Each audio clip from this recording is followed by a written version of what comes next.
So, just to review where we're at, we went through our ratings, we did everything we had to do, we narrowed it down to 4 by a consensus the last meeting. So now we're going to listen to the presentations, and the way the presentations work is they're gonna, it's like, I tried to explain this the other day, right? It's like putting your fantasy football team together, trying to pick the best people, the best controller of operations, the best project manager person, the best, the person that's going to watch your money.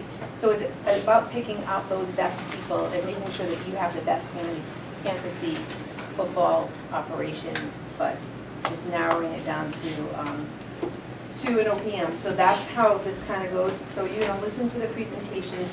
You can come up with questions from the presentations, and then we can discuss it, each presentation afterwards, all right? And then on Thursday, when we meet the final 2, then that night we'll go over everything, and we'll come down to one person that we want to have as our OPM, pending a good, when Jack goes back and looks at the references, pending any good references or bad references, okay?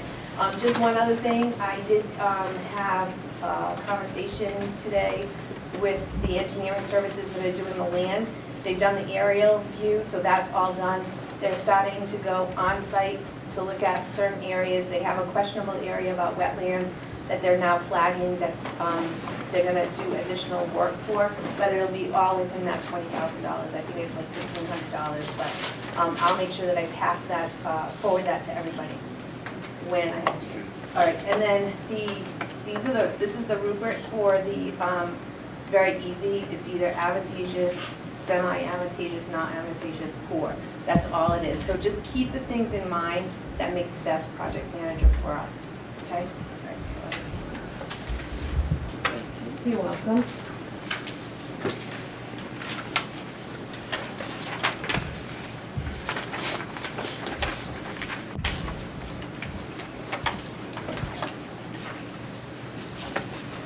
Are you recording the meeting, Carlton? No, I just have the proposal electronically that I would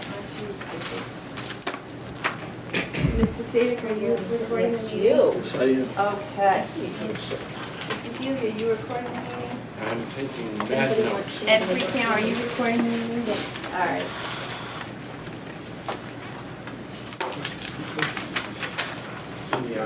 And you are going to let them in and introduce them? I am.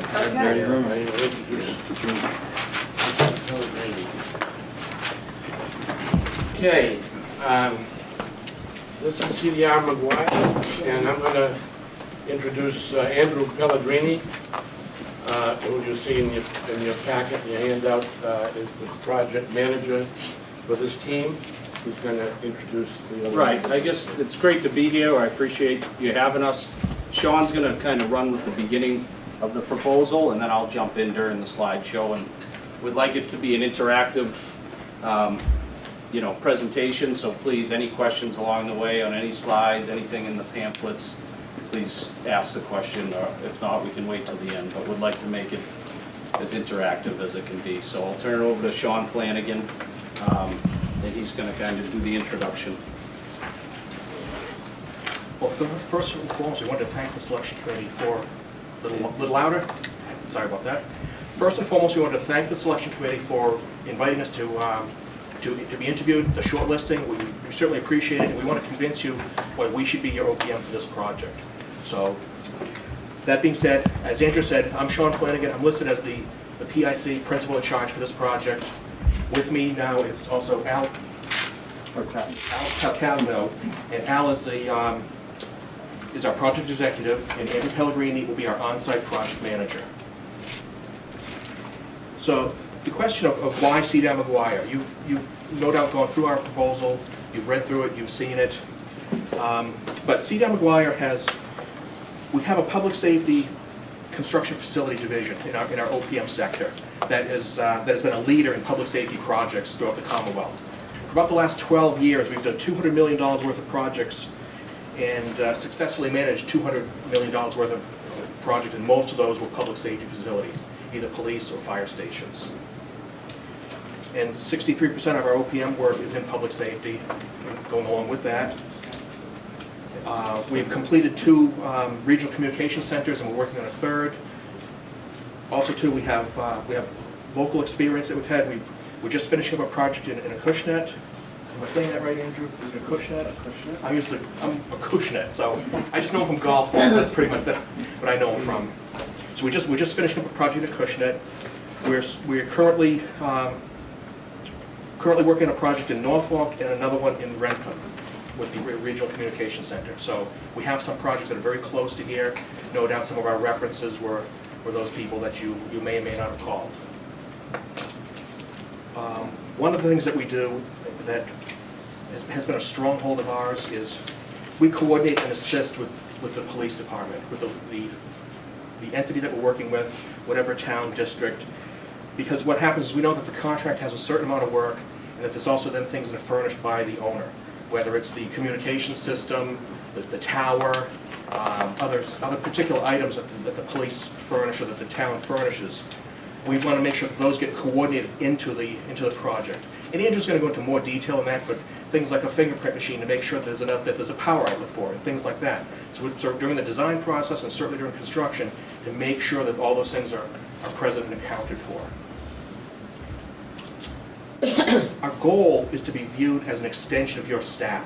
We want to be viewed such that we're here to help you. We're here to help you in whatever way we can in order to make this project successful, to make sure that your goals are met and that your deliverables, what you want is what you get. So we want to be viewed that way, similar to the way that a client-lawyer relationship. That's what we want to be with you, is viewed as an extension of your staff. And I mean, one of those is to protect your interests.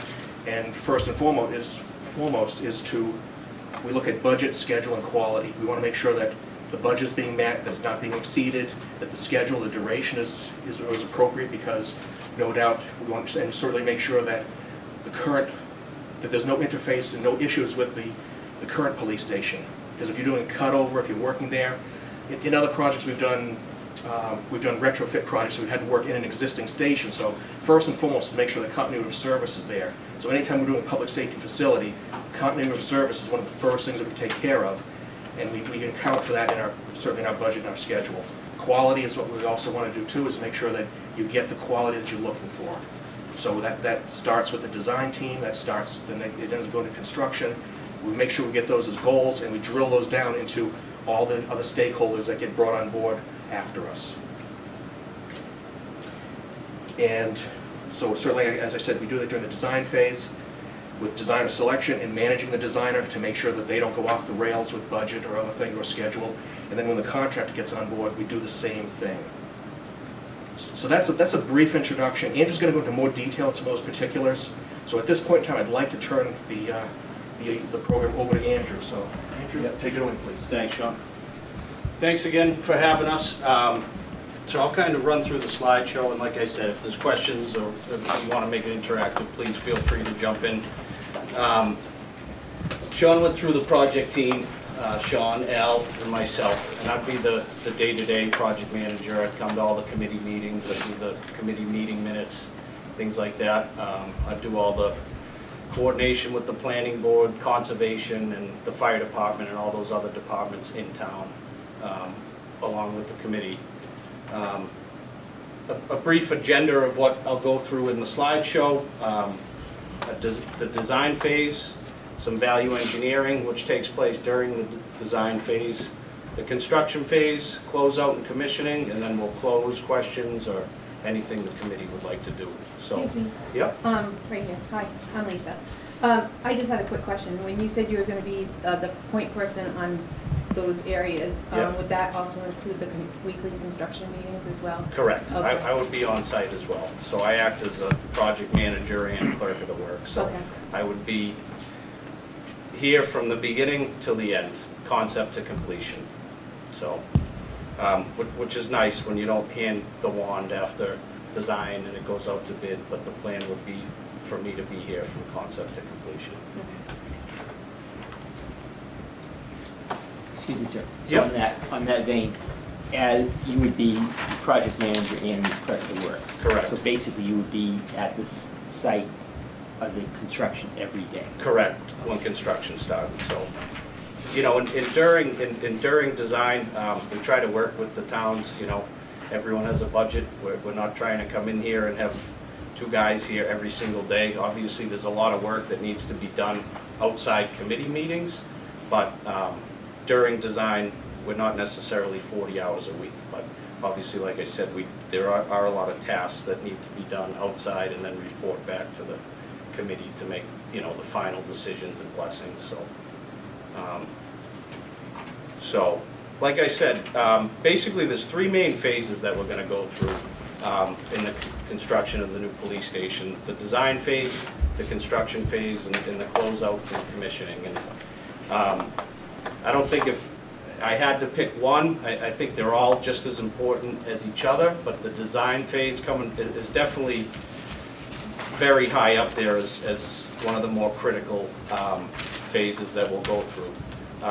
First, getting on board, what we want to do is review any feasibility studies and estimates to date. Obviously, we read the RFP, and we see there's a $7 million project budget, if that, you know, but where did that come from? What's gone on? Have there been any architectural studies, things like that? And basically get up to this speed with the committee on the views and needs of the committee and the police for the new station. So once we get up to speed with what's gone on in the past to get to this point of hiring an owner project manager, we then want to create a finalized project vision. I know a few weeks back I went to the town hall and they had told me that the site location may be on the corner of Memorial Drive here and Chase.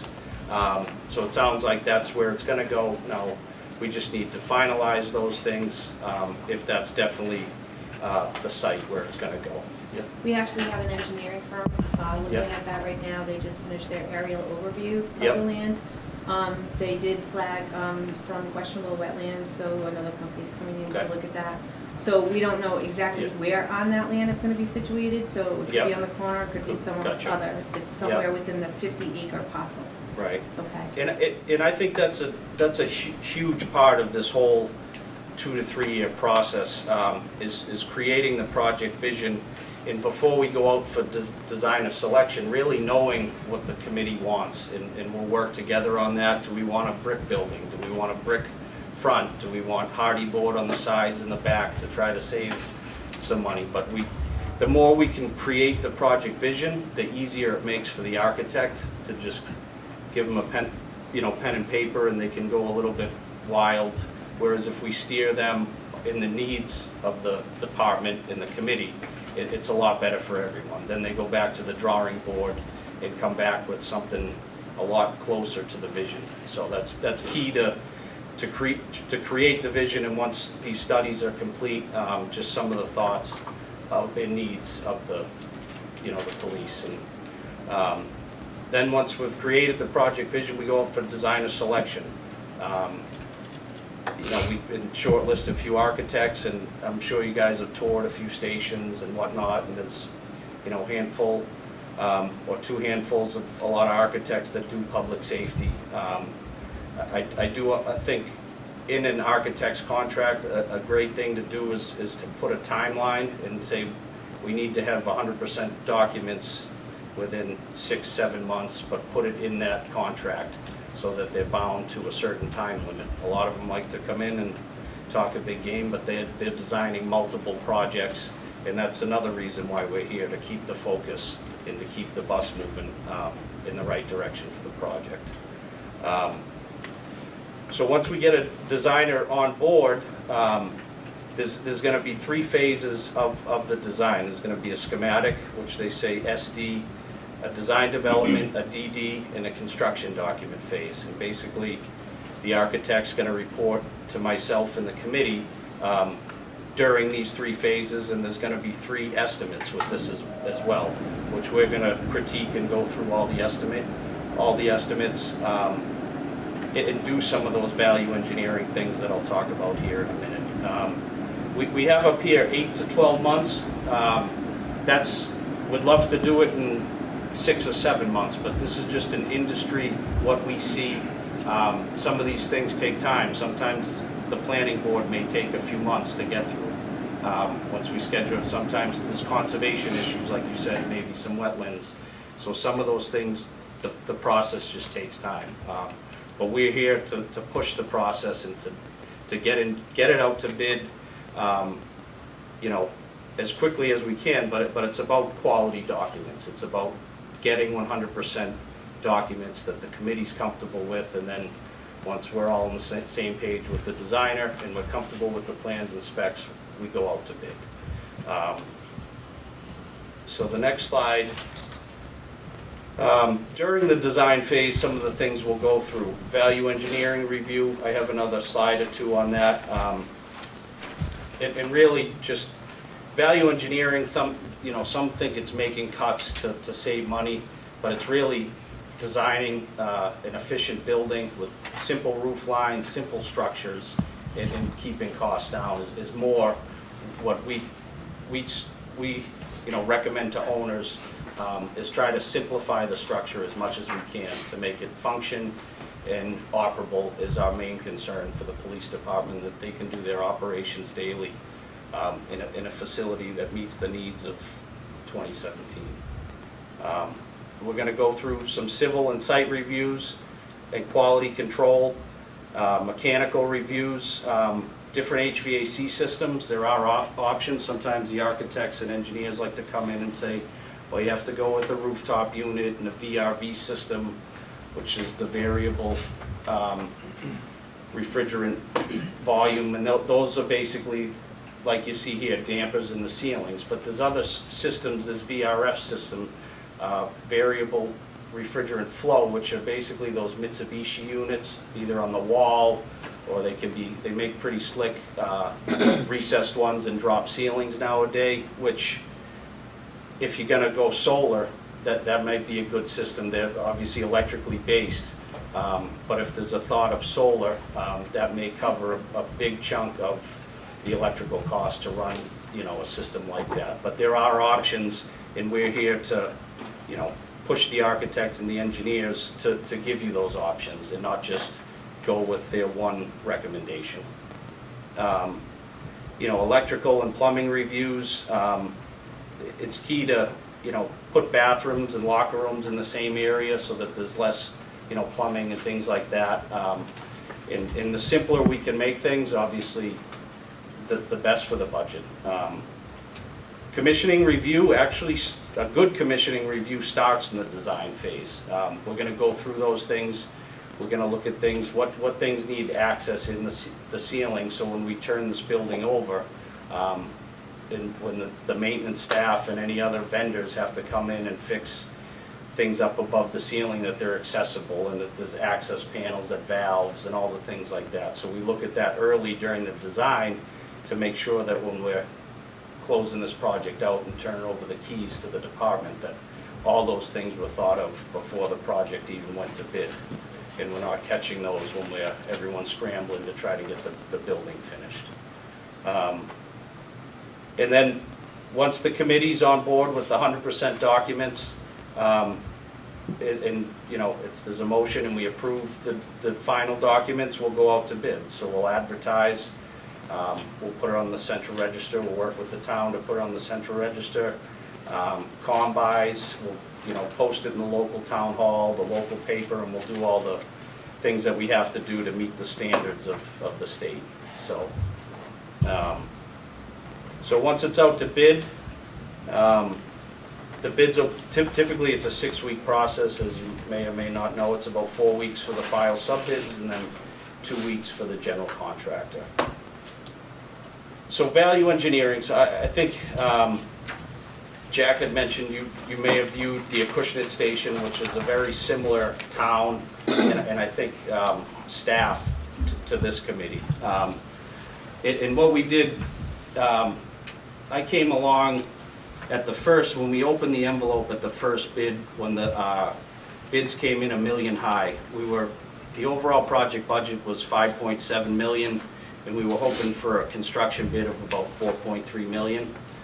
So there was, you know, roughly $1.4 million of soft costs outside the general contractor scope. Well, we opened the envelopes and it was 5.3, a million over.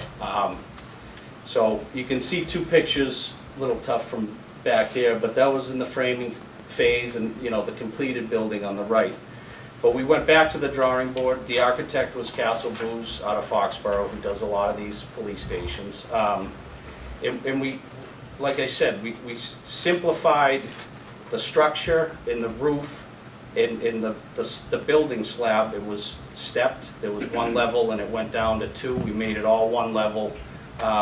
It really just simplified the construction without taking away from the chief and the operation of the police. We still, you know, they still got all their, you know, the administration offices, the detention areas. You know, you can't really lose any of the necessities in a police department. But there was a big cupola on the roof that had light tubes that went down to dispatch. Was nice, but obviously the town needs a new building versus a cupola. So we did both. Like I said, we stressed that we simplify structure and make the function and flow still work, but keep costs down on the actual building. And we were able to get it back in. We went out to bid again, and they came in just under 4.3, and we finished the job at 5.71 with a contingency balance of 30,000. So, which the chief, he has other things that he'd like to do and things like that, but the project came in on budget. So. And like I said, these were the things I went through. And another thing we did, the cameras and access control, we separated it from the general contractor scope. Originally, we had it in the general contractor's bid, and it was a sub-paragraph E of the electrical file sub-bidder. It came in at $300,000 on the first bid, and we pulled it out.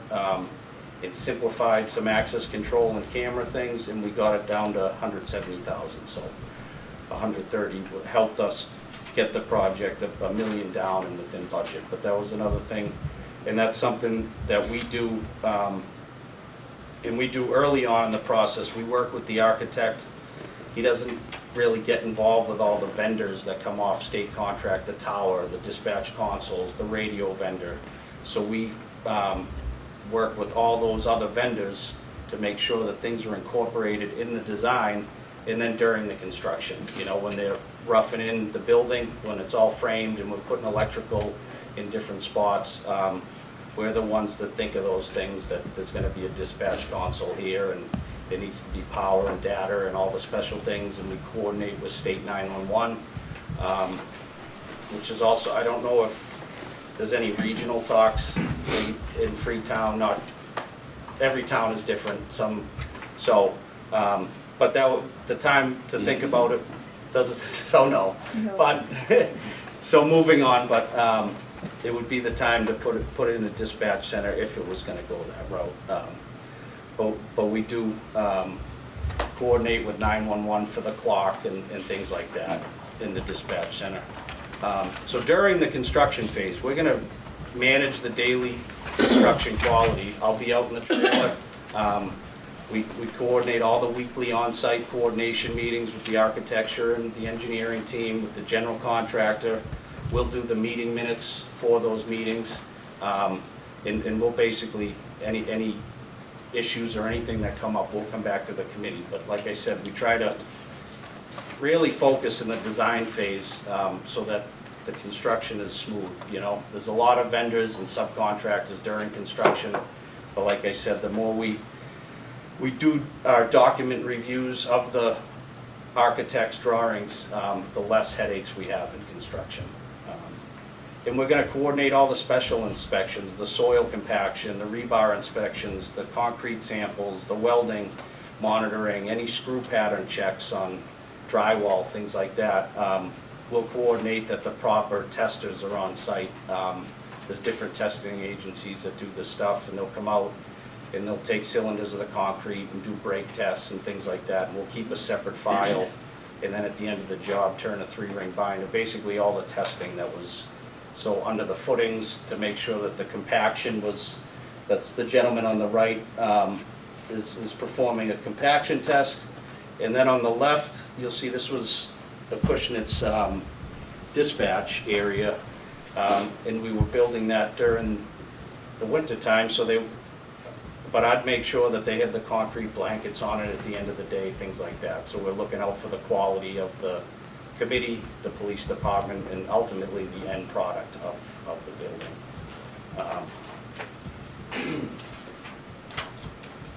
So during the construction phase, like I mentioned, we're going to manage and coordinate all 10 Freetown vendors to ensure proper scheduling, installation, along with managing the general contractors and their 20 subcontractors. Like I said, we're going to get involved. Some towns have an IT department, some don't, but we're going to work with the police department and whomever in town on what do we need for new computers, what do we need for a fingerprinting machine, do we have a fingerprinting machine that ties into the state system and things like that. But we're going to coordinate a phone vendor, all those other things, to make sure that the things that need to be on the architect's drawings and specifications are there. And when those vendors come out at the end, mostly the furniture vendors, and that everything works. So, and then commissioning coordination. Sean is our commissioning guru, but like I said, it starts in the design phase. In commissioning, you know, a few months or during, would do some design checks, in constructibility checks, or as construction rolls on, making sure that things are accessible above ceilings and things aren't buried behind drywall that need to be accessed and things like that. And we're going to verify that all the approved submittal items are installed on site. Nothing can be installed at the project site unless it's submitted to the architect and approved by the architect. It will ensure that it's the product that was submitted, approved, is installed.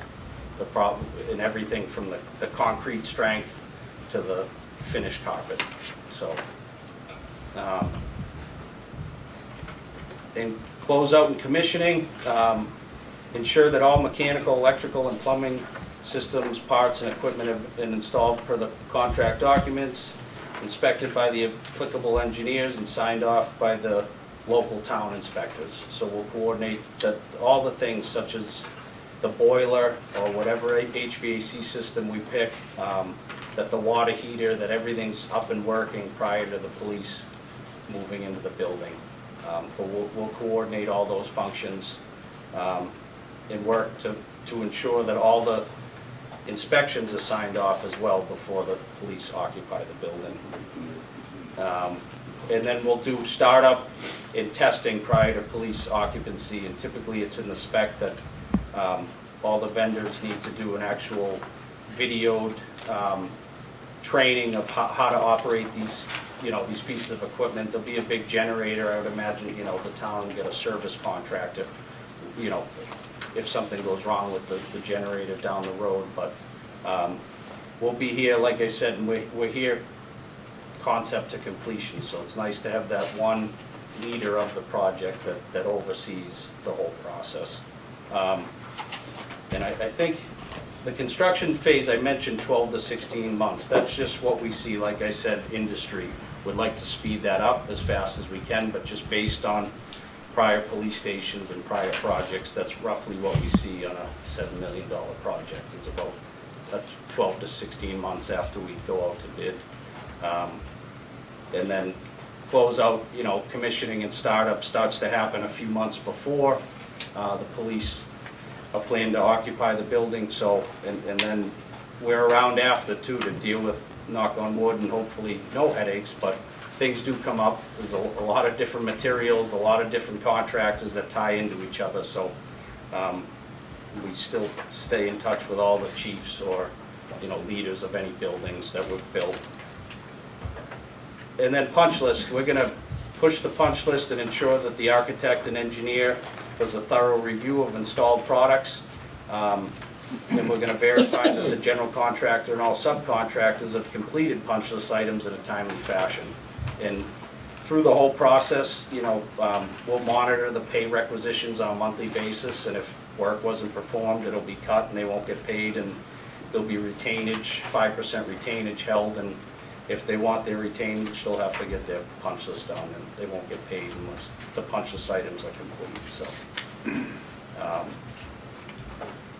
And then operation and maintenance, we'll push this as well, that the police and the staff have all the information that they need, all the warranty paperwork, typically at substantial completion.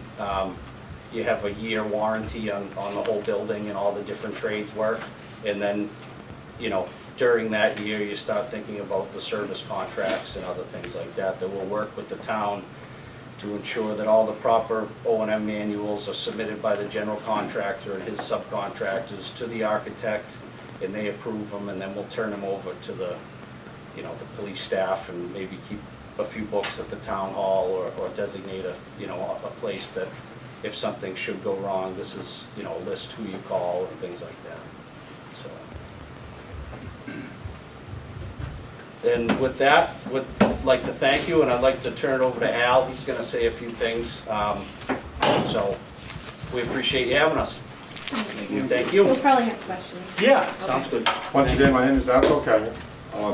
I just want to thank you for the opportunity that we have here tonight. And this is the team, okay? If we are selected, I will be the project executive for the team. And I'll be providing all type of support to Andrew and Sean. And I'm also an architect. I have 30 years of experience doing this type of business. And this team is not a marketing team.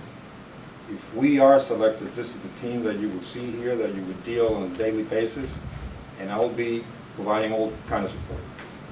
Andrew spoke very well about 3 important steps, which is schematic design, design development, and construction documents.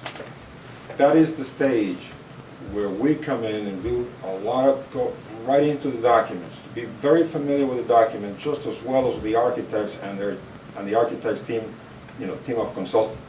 Because that's when we really, that's when you get the value of the OPM. Now we come in, review the documents, and try to minimize a lot of cost overruns. And that's what we do for a living. To make sure that at the end of the day, you get what you pay for, not just from the architects or the contractor, but also from the OPM. Sean, Andrew got a very good exhibit of some example of the Acushnet. That is a good example. But we also tried to really, you know, attack issues head-on during the early stage. It's just like when you have a child. You're trying to really, little by little, try to help that child to be developed and to become a real nice adult. That's exactly what we do. And like I said, I've been in the business for almost 30 years, and I've seen a few of those things, and that's when we really, really try to help the town to save some money. Again, we want to thank you for the opportunity. Thank you. The committee have any questions? I have a question. Sure. Andrew, you indicated that you basically would be on site day to day. Yep. But in looking through your proposal, it looks like you have 6 or 7 other ongoing projects. So I guess my question is, how do you allocate sufficient time, you know, Yeah. with multiple projects? Yep, understood. Actually, currently, I'm up in Norfolk doing the police and fire project, which we've been in design and pre-construction for about a year, and we're going out to bid any day now. And basically, the plan would be to get it out to bid and then turn it over to a clerk of the works up in Norfolk and then come down here. So that's my main project right now, but it's at a perfect stage where I've been through the whole design, and it's a perfect time to jump into a new project. So that's my own. There's probably other projects listed on there. And Chief, if I may add, one good thing is that the Andrew lives very nearby the area. So if we are selected, that will be, this area will be pretty much his main assignment. So, but it times out perfect, Chief, that project is going out to bid. Then I've gotten through the difficult part of the design and the pre-construction. Also, not too far away from the area. I live just right across the state, and I'm very familiar with this area because I did several schools in Fall River, and so I'm very, very familiar with the location? We have a Milton office and a Providence office, so Al's right up the road in Providence. And Sean and I are typically out at job sites, so we're not really back at the office, but Al is up the road in Providence as well. Anyone? Mary, go ahead. What do you feel as a team that has been your company's greatest success in doing what you do? Yeah.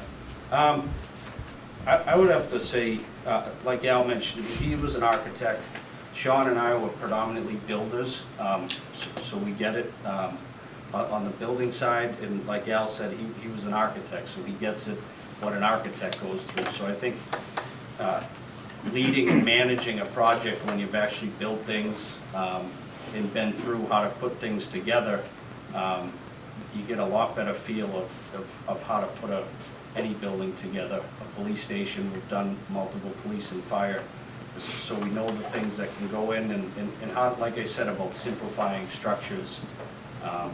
So I think that's probably the biggest thing that we've been on the building and architectural side. What we've done too is, Andrew and Al both mentioned the constructability and the construction analysis that we do, the planning that we do. And one of the reasons why we do that is, first of all, as Al indicated, that we catch the issues in the smallest, most manageable state. Also too, when we do the design review and we do those reviews, the value engineering and whatnot, we look at it from the point of view, from the contractor's point of view of, will this be an RFI? Will this RFI result in a change order? And we want to just squash it right then and there. So we want to ask those questions during that portion so that they don't have to be acted upon at a later point in time. And also, during that process, again, those are very, very important processes. Schematic design, design development. But those two in particular. We will meet with a lot of city officials, fire chief, the plumber, inspector, the electrical inspector. We want to make sure that while we are developing this set of documents, they are seeing what's going on. So they could also provide their input to see that, hey, Mr. Architect, this is what's going on. So we want to make sure that the city officials, they are also familiar while this thing is under development. So they are not surprised. So when the buildings start going, they say, but I'm missing this, or I'm missing that. So we want to make sure that everybody is on board, that they know exactly what's happening. Those are very critical time, and that's what, believe me, that's where you get the best value of hiring an LPN. Whoever that is, make sure that they really spend time during that design development process, because that's when you're really going to benefit from this. Because you have a budget, it doesn't mean that the contractor has a carte blanche to expand your contingency. No, the architect, we are responsible to really maintain those values and the quality as well. You keep talking about the schematic phase of this, but can you explain to this committee how we go from your point of view and our point of view, how we mesh that together into one vision and the best vision for the town? Can you take us through that process? Yeah, like I think it's huge to do, like I said, before we go out for designer selection. I think we can look at other stations similar to this town and, size and operationally, and really go, whether it's, we go out through past experiences or multiple meetings, with the committee or anyone else, like Al said, in town. But we want to work right out of the gate to see what's gone on to this point and how do we go out for designer selection with an actual vision of, what are we looking for? Like I had mentioned, things like, do we want a brick building? Do we want just the front facade to be brick? But we'll talk about all those different things with the committee. We can talk about some HVAC system experiences. You hear good, bad based on past projects. We also look at things like lighting and ensure that LEDs are important, and discuss that with the town. A lot of towns are starting to switch out and going all to LED, so that would be one thing. But the more we can work with the committee and get that vision, the easier and the better the process, I think, with the architect, but And you already have an idea of what you want. You already have a program. You already have something established. It is us to come in and help you and assist you with that. Sit down with the architect and try to polish them off what you have. The concept that you already have been forming for a long time. So we're going to extract what you have, help the architect to polish them up, to make sure that it comes to your liking and it meets your requirements. Because that is really critical and important. So when we're interviewing the architect, how hands-on are you in that part of it? very hands-on. I think we'll work with the town to, put together the RFP. We don't write the actual RFP for the designer, but we'll work with the town, and we'll be at all the meetings with the committee, and obviously we'll meet outside of these meetings, with the committee, to see, what kind of architect, what buildings do you like, are there certain architects that you like, things like that, but we'll be very hands-on and involved. And since we have been involved in the industry for many, many years, we know, we know the good guys out there, the good designers. I know you talked a little bit about cost overruns and how you manage them. How did you fare? You talked about Acushnet, but how have you fared with some of your other buildings? Good. I know you're not going to say bad. No, right. I did awful. Yeah, no. But I mean, how tedious and how hands-on, I don't even want to say hands-on, Yeah. how did you go after all of those? How did you ensure that, you can talk the game and say like, Yep, we're there in the We're on early budget, phases. we're on schedule, yeah. We can say all of that, but when it comes down to it and the shovel goes in the ground, things happen. Correct. So how do you maintain that? Well, I think the biggest thing is being involved in the design. I've come in on projects through my career in the middle of construction or after construction, but the best part is to be involved from day one, from being at this meeting and being there through the design and then into the construction. Once the documents are finalized and 100%, they are what they are once they go out to bid.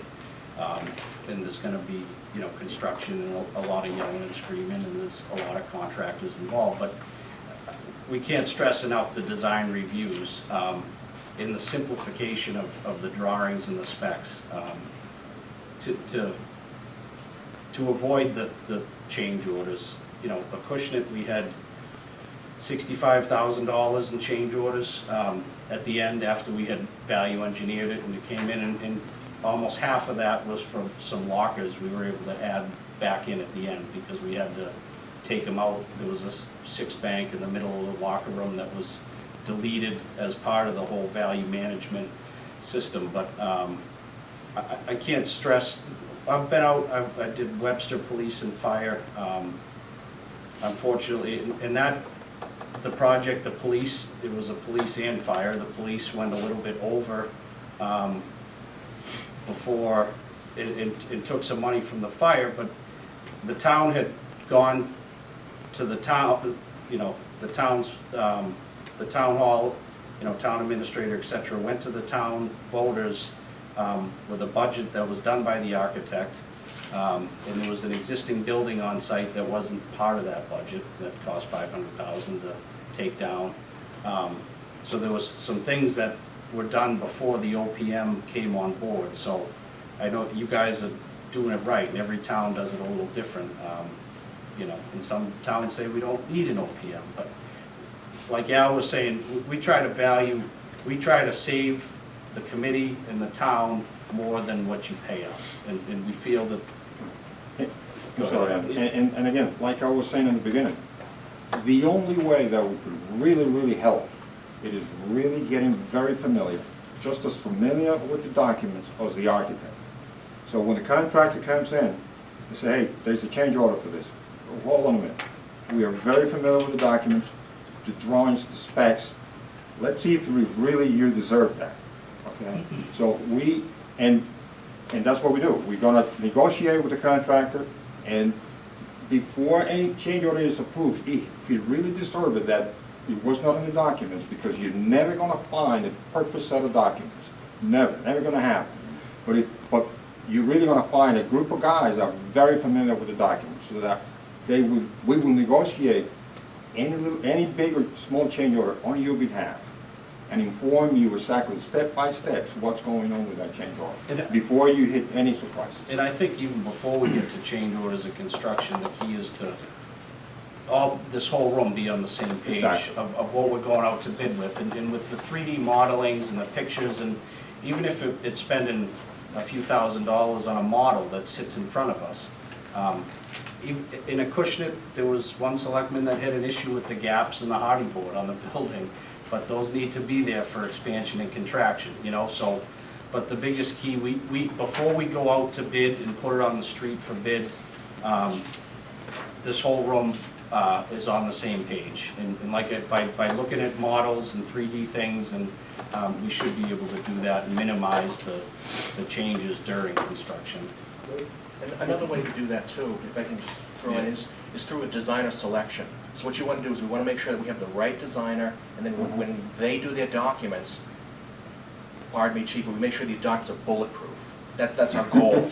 Right. That's what we want. So we make sure that the specs are tight, that the documents are tight, that they both work hand in hand together, and so that way there's less that a contractor or another party could come in and say, oh, there's an issue here, this is a change order. No, there isn't, because we've taken care of that up front through hiring the correct architect, the correct team on the architecture team, his designers. They have a bag full of lessons learned from other projects they incorporate into this project. Some lessons learned were good, some lessons learned were school of hard knocks, but they do that so that way they're constantly improving on their product. And we know that by designer selection, making sure the designer's there, making sure that they've got the documents that are in very, very good, tight, biddable shape, and then everything that these two guys said as far as how we control the contract, how we control the work, how we work with the selection committee. It's kind of like a perfect way of handling that. And it's question you raised. communication during construction. We communicate with everyone, and it takes, just like to run a town or to run a school or to run any department, it takes all kinds and everyone's input from. The best way is to have a complete avenue open of communication, letting you know exactly what's going on. When the documents are ready to go off a bid, we want to feel comfortable that they're ready to go off the bid, and let you know, hey, they're ready to go. Well, I would recommend that anybody that was on this committee wanted to go to the construction meetings. I think Yes, that would be open to all that's of us, right. so then that way we all know and have the ability to see Exactly. what's going on for ourselves. Absolutely. Let me just, Yep. go ahead, Yeah. do you have any questions? Paul has a question. Oh, Yeah, sorry, well, Paul. gentleman in the back. That's okay. I didn't know somebody was No, behind let you. Mark go. Okay. I'm hiding back here. Yeah, you are. I want to address the modeling process and how we're going to select what's in the building a little bit more if we go into it. Well, that's, were there any feasibility studies to date or anything? There Yeah. was, yeah. So we've done a feasibility study. This Yeah. committee's gone to see several police stations. Yep. We pretty much have an idea of what we want and what we don't want.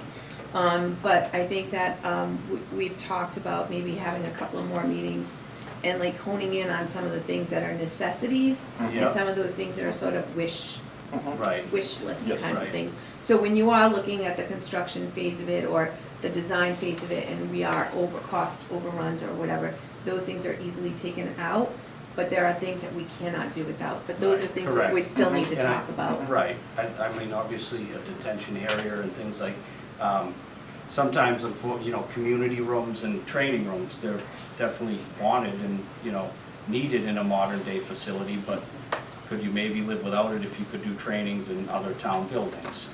No. No, because we don't have any of these. No, other town. So those are the Right, things that you correct. have to learn about us as Right, well, that right, would be, right. for us, I believe that that's a I think necessity. the other thing in Acushnet, and we went, very similar town and building, and, we ended up doing 2 full dispatch positions. Now, they probably could have done 1, but they really wanted the redundancy of 2.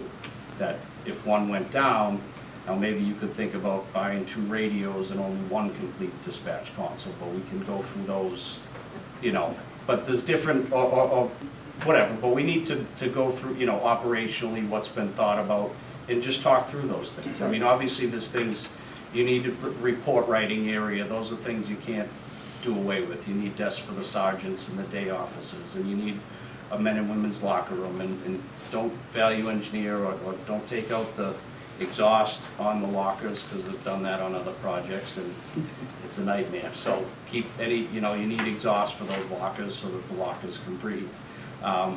And things like that, but we think about those things as well. Humidity. Humidity is an issue in, New England weather, and a lot of times with masonry buildings, although the architect's supposed to coordinate all his engineers, sometimes they don't think about that whole humidity thing, where you need some humidity controls.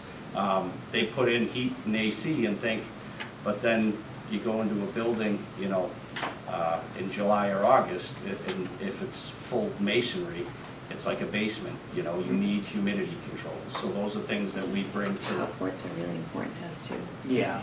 Yeah, so What's like that? carports are really Yep. important to us because they're all, all of our vehicles are open right Yeah. now. So you have an emergency, you don't want to Right. start taking off snow and all of that. Right, so So they have some really good ideas, but, we need to just Right. meet with the, And- with the right. PM and kind of like Right. fine tune those. Right. Some polish them up. And something, Clean it some up. things, like up in Norfolk, they're gonna do a drive-in, and then there's gonna be a sally port, a wire mesh gate within a big drive-in area, so that they'll be able to, in the winter time, in New England, it's cold from September to April off and on, for the most part it is, so you have to deal with those things.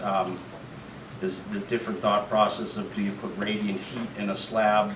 A lot of times in sally ports and stuff, you see the gas-fired heaters up high when the heat just rises, not like people will be in that space all day, every day, but those are the items that we'll go through. Other things to keep, if you do a carport, you usually need a dry sprinkler system, because just by code and design, by code, you need a sprinkler system if there's a carport, so.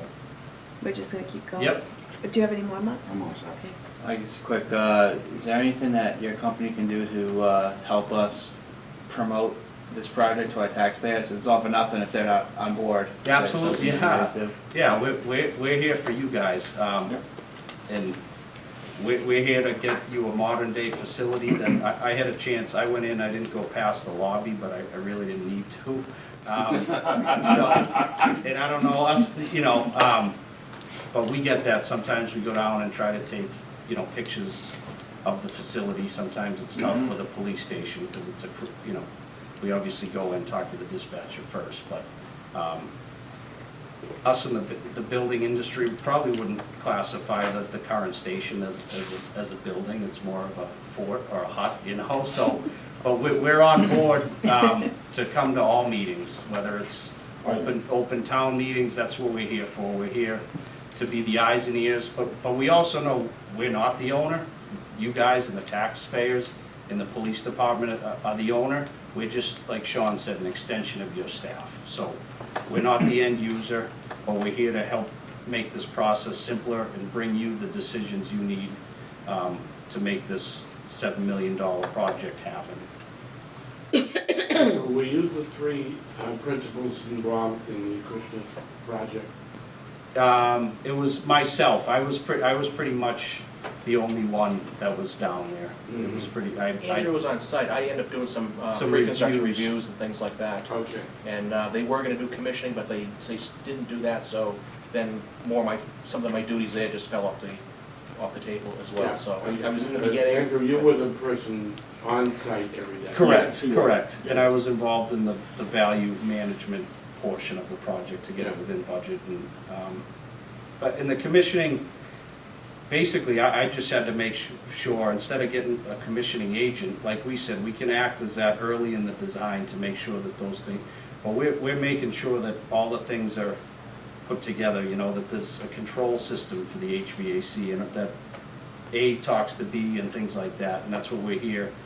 Often there's, on the plans, there's, a dispatcher sits at a dispatch console, they want to press a button and open sally port door number 1.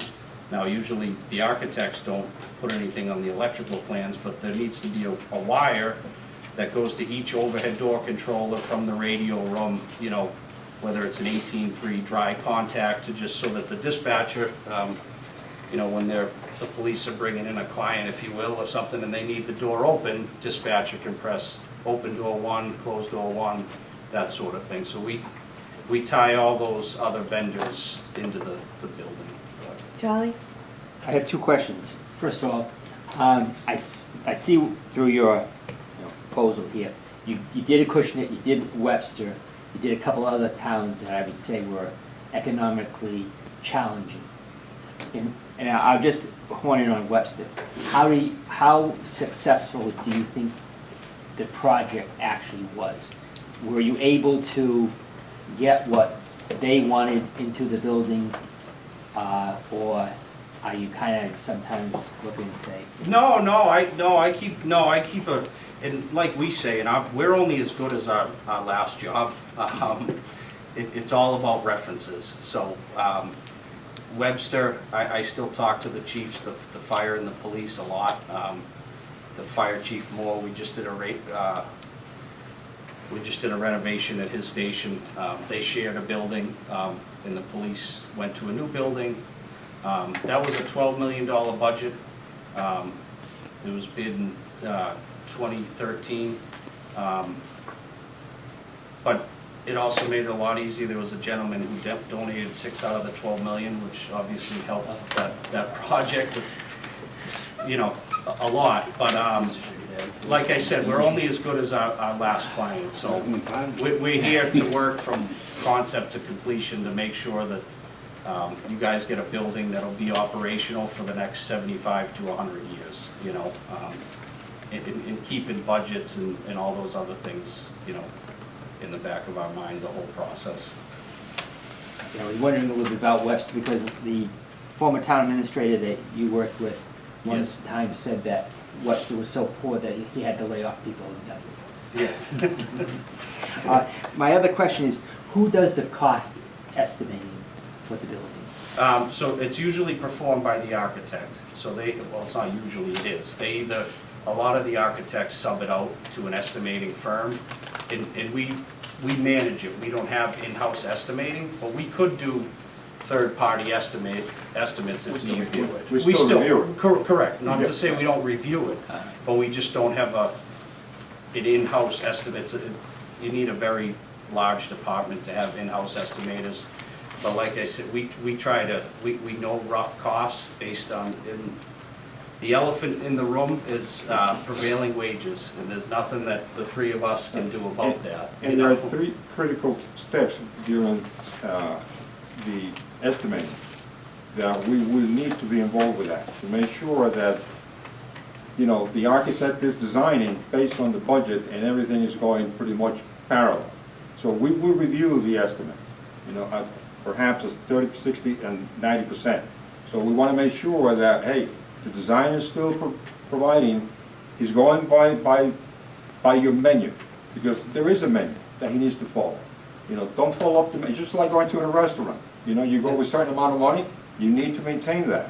So it is our responsibility to really observe that with good eyes to make sure that he's still on track. And if it isn't, then say, hey, Mr. Architect, what's going on in here? And that we will do it on your behalf. If I read the RFP correctly, I believe in this past fall, you approved the design or some funding for the design, and then maybe a June town meeting. But we can talk about different philosophies on certain projects that different approaches. Some like to go out to bid and actually go back to the town with a hard number.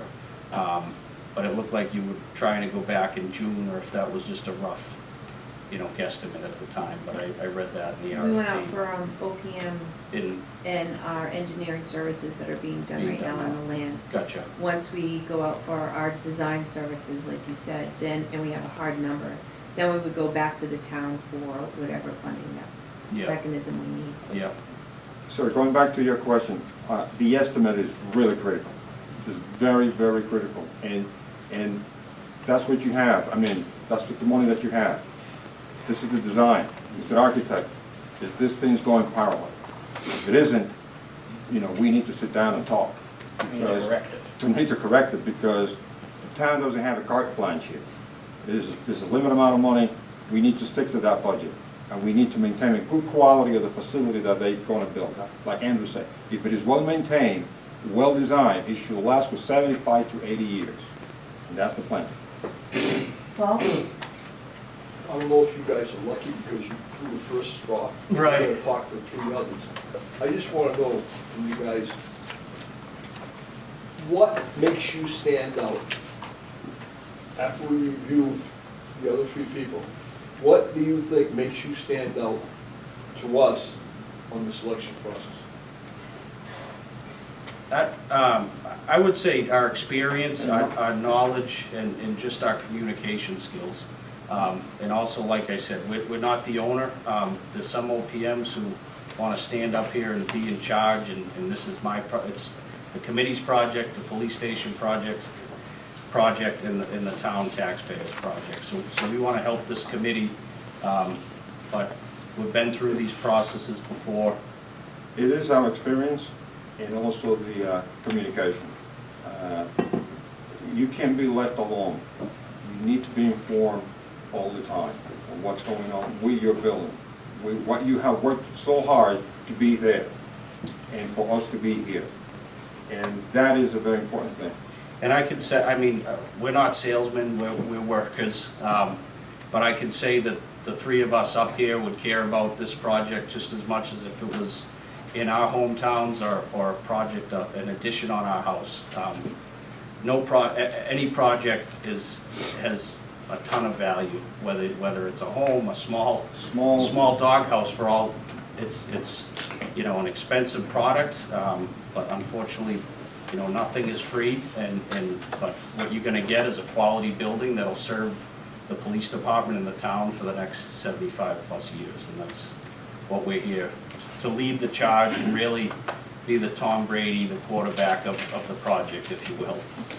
Adding to what Alan Andrews said, I think what differentiates us from the competition is the amount of effort that we put into the programming and the pre-construction phase. That, as Al indicated, I mean, we can't stress that enough, that your project's going to be won or lost during that phase. So the more emphasis that you put on that, the better off you're going to be. And we are very good and we are very diligent as far as doing that. Not to disparage our competition, but a lot of OPM firms are paper pushers. They'll talk about reports, they'll talk about monthly reports, weekly reports, daily reports, compaction reports, all that kind of stuff.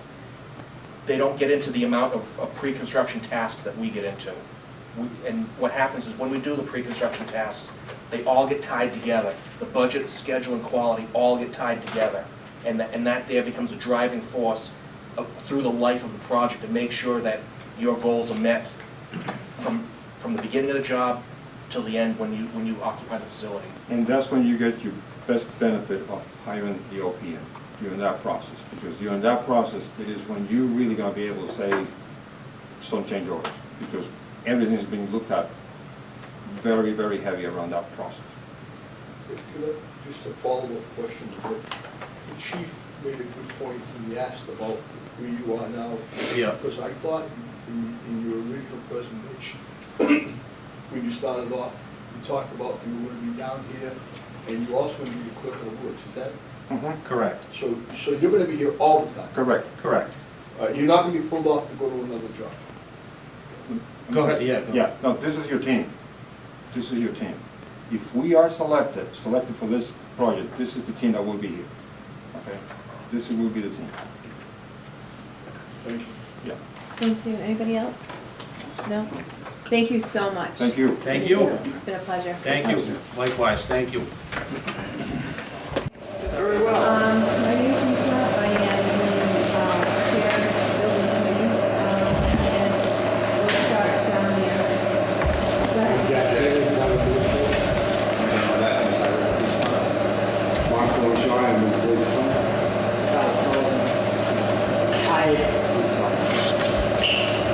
And here again, the community rep.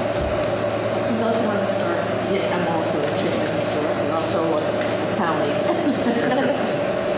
Paul Sager, I'm on the board of selectmen. Mary, do I qualify as a county applicant? You wait 2 hours. You can have one of those. Carlton Abbott, Chief of Just Police. not me. We would have never known.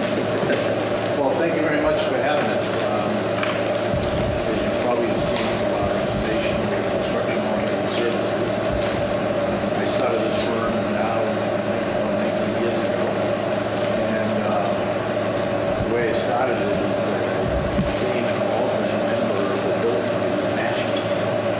And within a month, I was doing so much travel to one of the other building committees. A month on the committee, 3 months on the chairman. And so I took up the job. And so we needed a school. And at the time, for all you that are involved in school projects now, there's no MSBA, it's just a Department of Ed.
I'd say Sudbury was closer to the size that you guys would be looking at budget-wise, estimated 7 million-ish.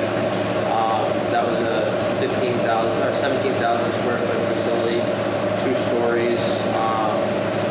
It was an $8 million project, and we managed it. We came in on budget, on time, and there's some information on it, I believe behind us, and probably there's also proposals. I'm working on a project in Hudson, Mass. right now. It's a joint facility. It's police and DPW. When you say 2 stories, Yep. is that, are you counting the basement? No basement. No basement. Slab on grade, Thank you. and 2 stories. And the facility I'm on now is Explain to them what the second story is separate because it's. So in Sudbury, the second, the lower level is all the storage, dispatch, detectives, the Sally Port, cell area, obviously.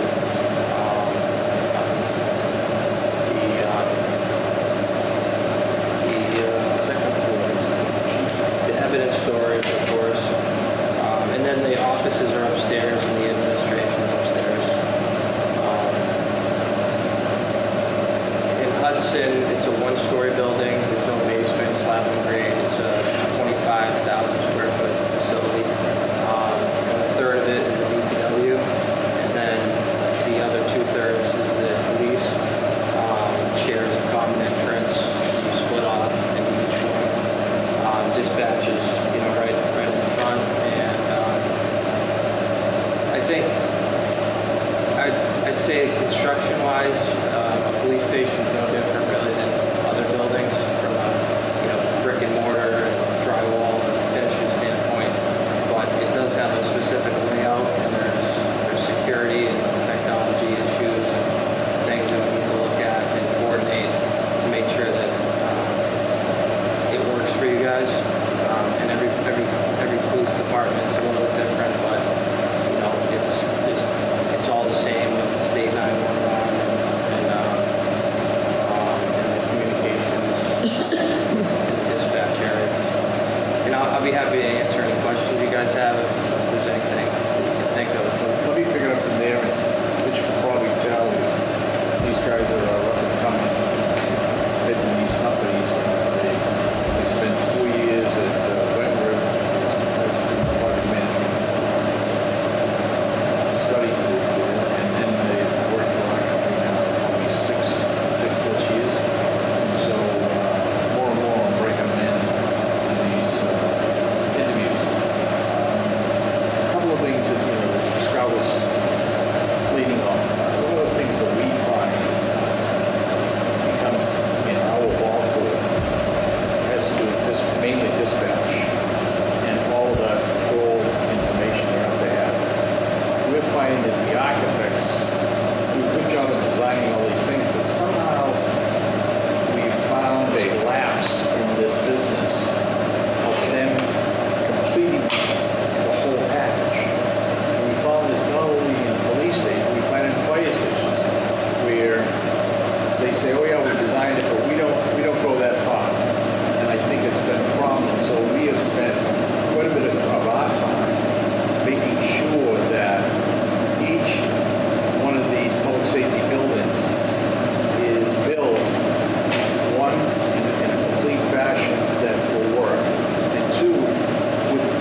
only finishing up within the next couple of months, the Hudson police station, we're finishing up Wilbraham.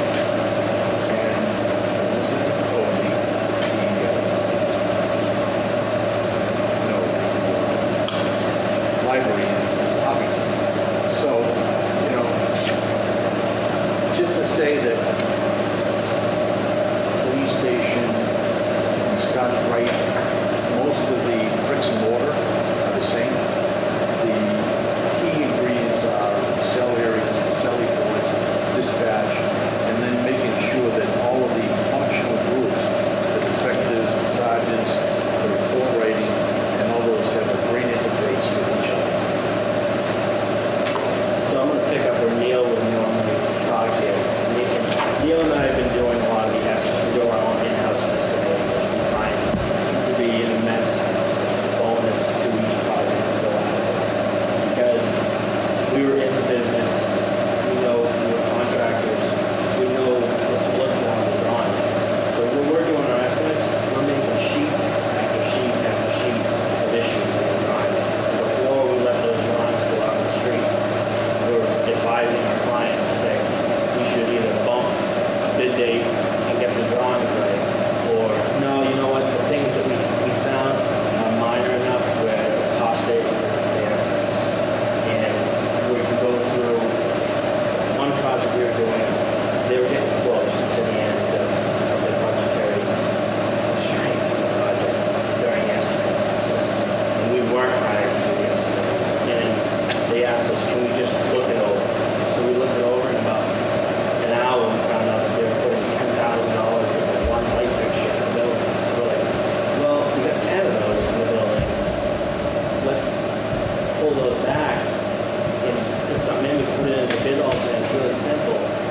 And we're finding that our ability to do our own cost estimating benefits at the beginning, and then as we're going through, when we're getting change orders, which are inevitable on every project, we're able to guide our way through them with the contractor to say, no, you know what, we're looking at the documents too, and this is how we see it. And because we've been doing OPM work now, we understand the Mass General law too. So we're able to defend our clients in a much better scale with those two assets. And I think get the good now. So that was, that specifically, I think, helps us set ourselves apart. Specifically, I just think that, you know, integrating that piece into each project will save the clients not only 1% to 2% in overall change orders, but will save them additionally at the beginning of the project. I just want to pick up and clarify, have you guys done any study work with any architects to date? We've just done a feasibility study, and right now we've got an engineering firm doing engineering on the site. It would be good to see exactly where we would So we have done a feasibility study. Who did you use on the feasibility study? Who was it, Jack? I mean, that's okay. One of the key things that I would just advise you is when you go to hire your architect, make sure your project manager is completely involved in helping you doing that. In some of the communities that we've worked for in the past, where we found that they had fallen in love with a firm that didn't really have the experience, the community's paid the price. And we have no leads to anybody, but we can tell you that there's probably only about 4 good firms that I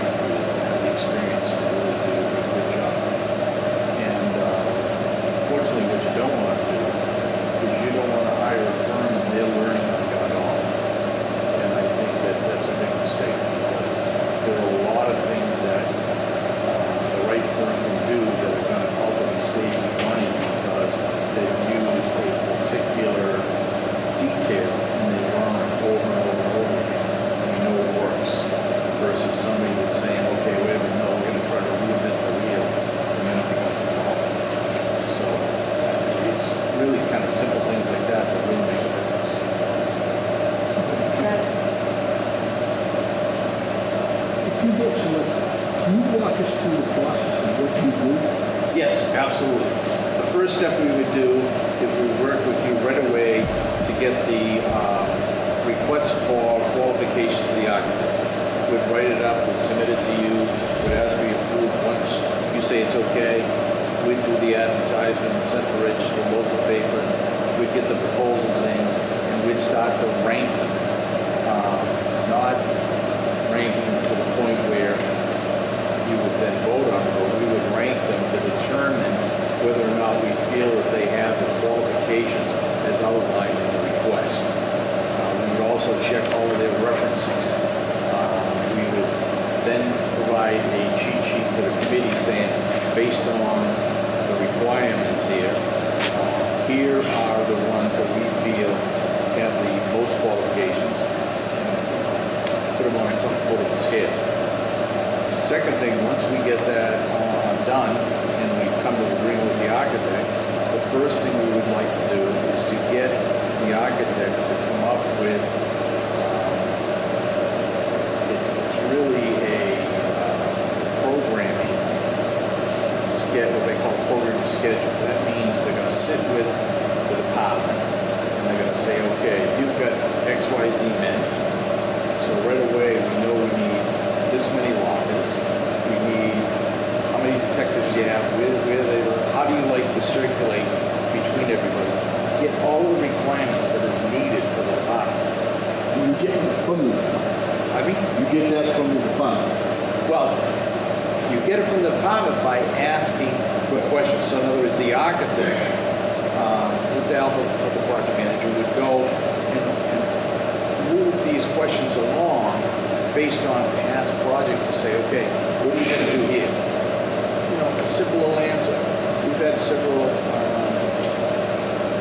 departments that have gone in and said, oh yeah, we want the Sally Port this way. And the way they set the building up on site, it can only be a, pull in and back out. And then once we get the architect on board and we talk about the site, we say to basically the committee, wouldn't you be better off to have a drive-through? And sometimes what we try to do is we try to create a double bay so that you can have one group on one side and one group on the other, and we have some kind of fence in between. So it just makes it a lot easier for getting people in and out, just in case. I'm sure you don't have it down here, but take an idea of Foxborough. You can imagine they can have 4 cars in the bay at any night down there, you know what I'm saying? Especially if there's something going on at the stadium. So, it's try to arrange, you can stack up the cars and then you can just move them out and go back everybody out. How do they process the prisoners? How do they do the fingerprint? What's your method of doing that? And what's the interface between the detectives and the sergeants, or the report writing, the dispatch? How do you want those all to be put together? And once we get all that, then they'll come up with a bubble chart, which basically says, may not be a bubble, but maybe squares, is how do these rooms interface with each other? And then from that point, you get them to do the actually floor plan. And once you get a floor plan pretty much, I don't want to say 100%, but let's say 75%, you then can say, okay, well, now we have a pretty good idea of the shape of the building. And then you go and try to figure out how's the best way to put that on the site. And you move from there. And so it's our job is to continue to move that along. Now, once we get beyond that point and we get into construction drawings, it's our job to go and we will meet with the engineers and the team quite often to go over a page-turning event where we continue to turn the page to make sure that all of the pieces are following in the right course.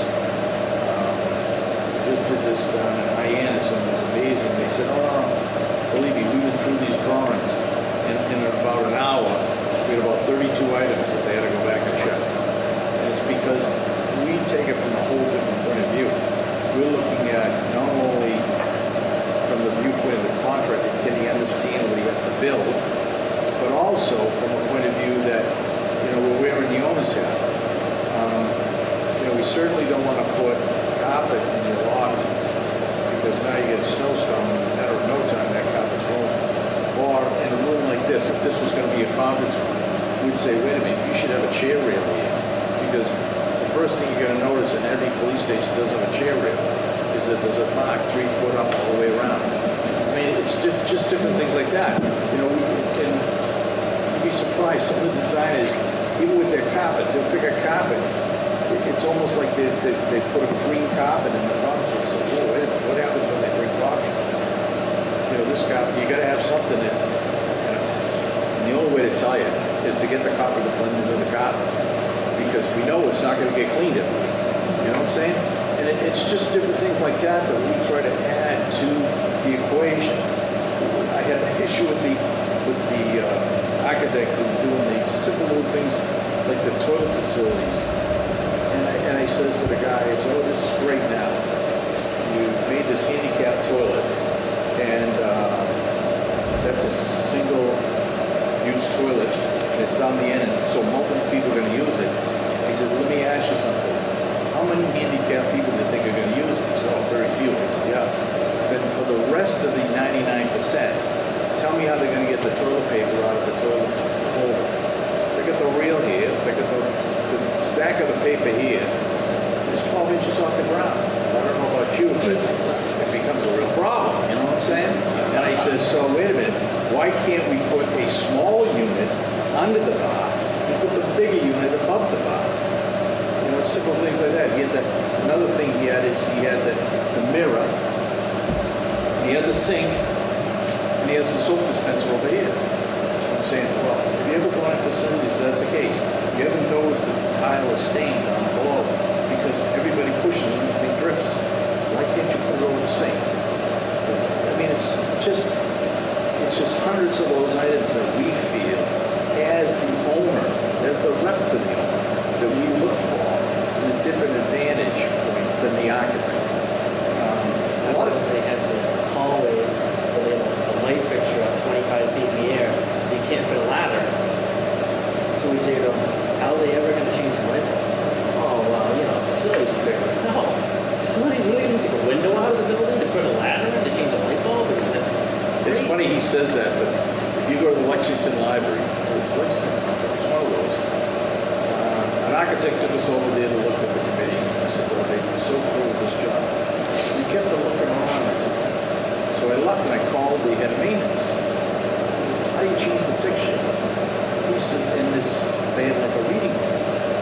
And he said, oh, so we take the sashes out of the window, we get an extension ladder, we pass it through the window so we can get up and change it. They make a lift now. Yeah, so. They make a lift now that you can get down like these little hallways and through the doors. And I think the thing's like $55,000.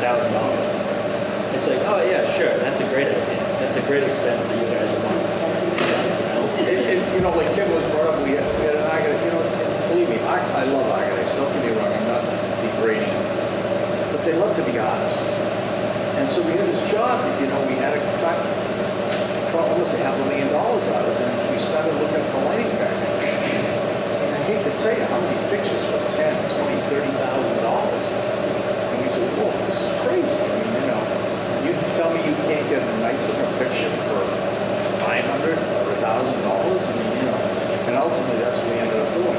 So we don't expect you people to have that burden to worry about the day you walk in the grand opening and you go to look at your thing and you say, holy smokes, the citizen's going to kill me.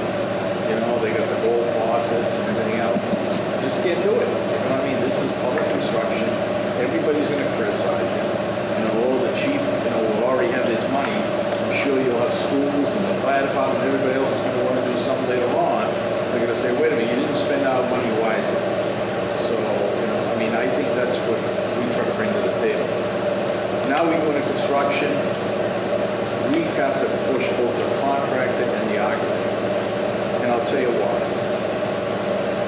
The thing that always happens is the contractor always blames the architect because he didn't get the information. The architect blames the contractor that they never sent it to him.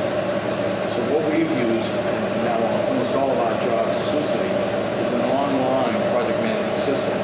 So nobody sends anything to anybody.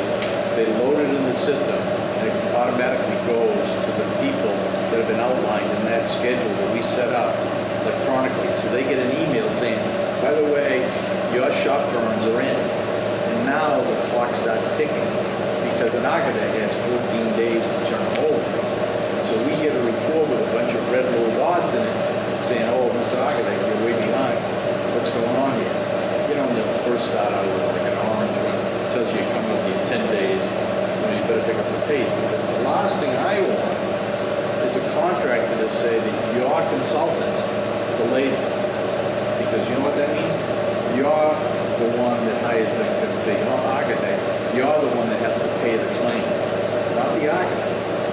And so it's our job to make sure we do this. Now, I can tell you there's no job that ever gets built correctly if you're not a team approach. I mean, everybody's going to communicate, everybody's going to get along. If it doesn't, the job don't work. The first thing I say to a contractor and an architect when we first hire them is, look, I'm here to help you to make money. Because the more money you make, the better job we're going to have. The minute you start losing money, you're going to start cutting corners. So it's my advantage to help you to get this done. And so when they call me up, and if they send me a list today on a job about a bunch of things that the architect promised them, they're not, I wouldn't say they're behind, but the contractor said, geez, I could really use these ASAP. Architect said last week, I'll get it to you by Friday night. Today's Tuesday. We don't have it. We send out a little, hey, buddy, get your act together. We're going to meet on Thursday morning. We better have this stuff done. And that's what my role and these guys' role is to do, is to push it through. Make sure the work is done per the documents. Nobody has the right to change anything in those documents that would relate to a dollar value without coming here. And so I tell all the contractors when they start, if you agree with the architect to make an adjustment, and it's a value to that adjustment, and you don't get a change order, even if it's $0, you're on the hook contractually to come back and put the right stuff in. There was a famous case in Nashville that I helped them work on where the architect screwed up, forgot sprinklers in the second half of the attic. So what did he do? He made a deal with the contractor. Don't strip the roof. Just put the new shingles right over it. He ultimately found out. We told him, you got to do it. He said, no, I got to deal with the architect. He went to court. Judge told him, he said, you don't have any deal. The only deal you have is with the owner, period. He says, so if you got a problem, you better go sue the architect because he's the one that told you to do it.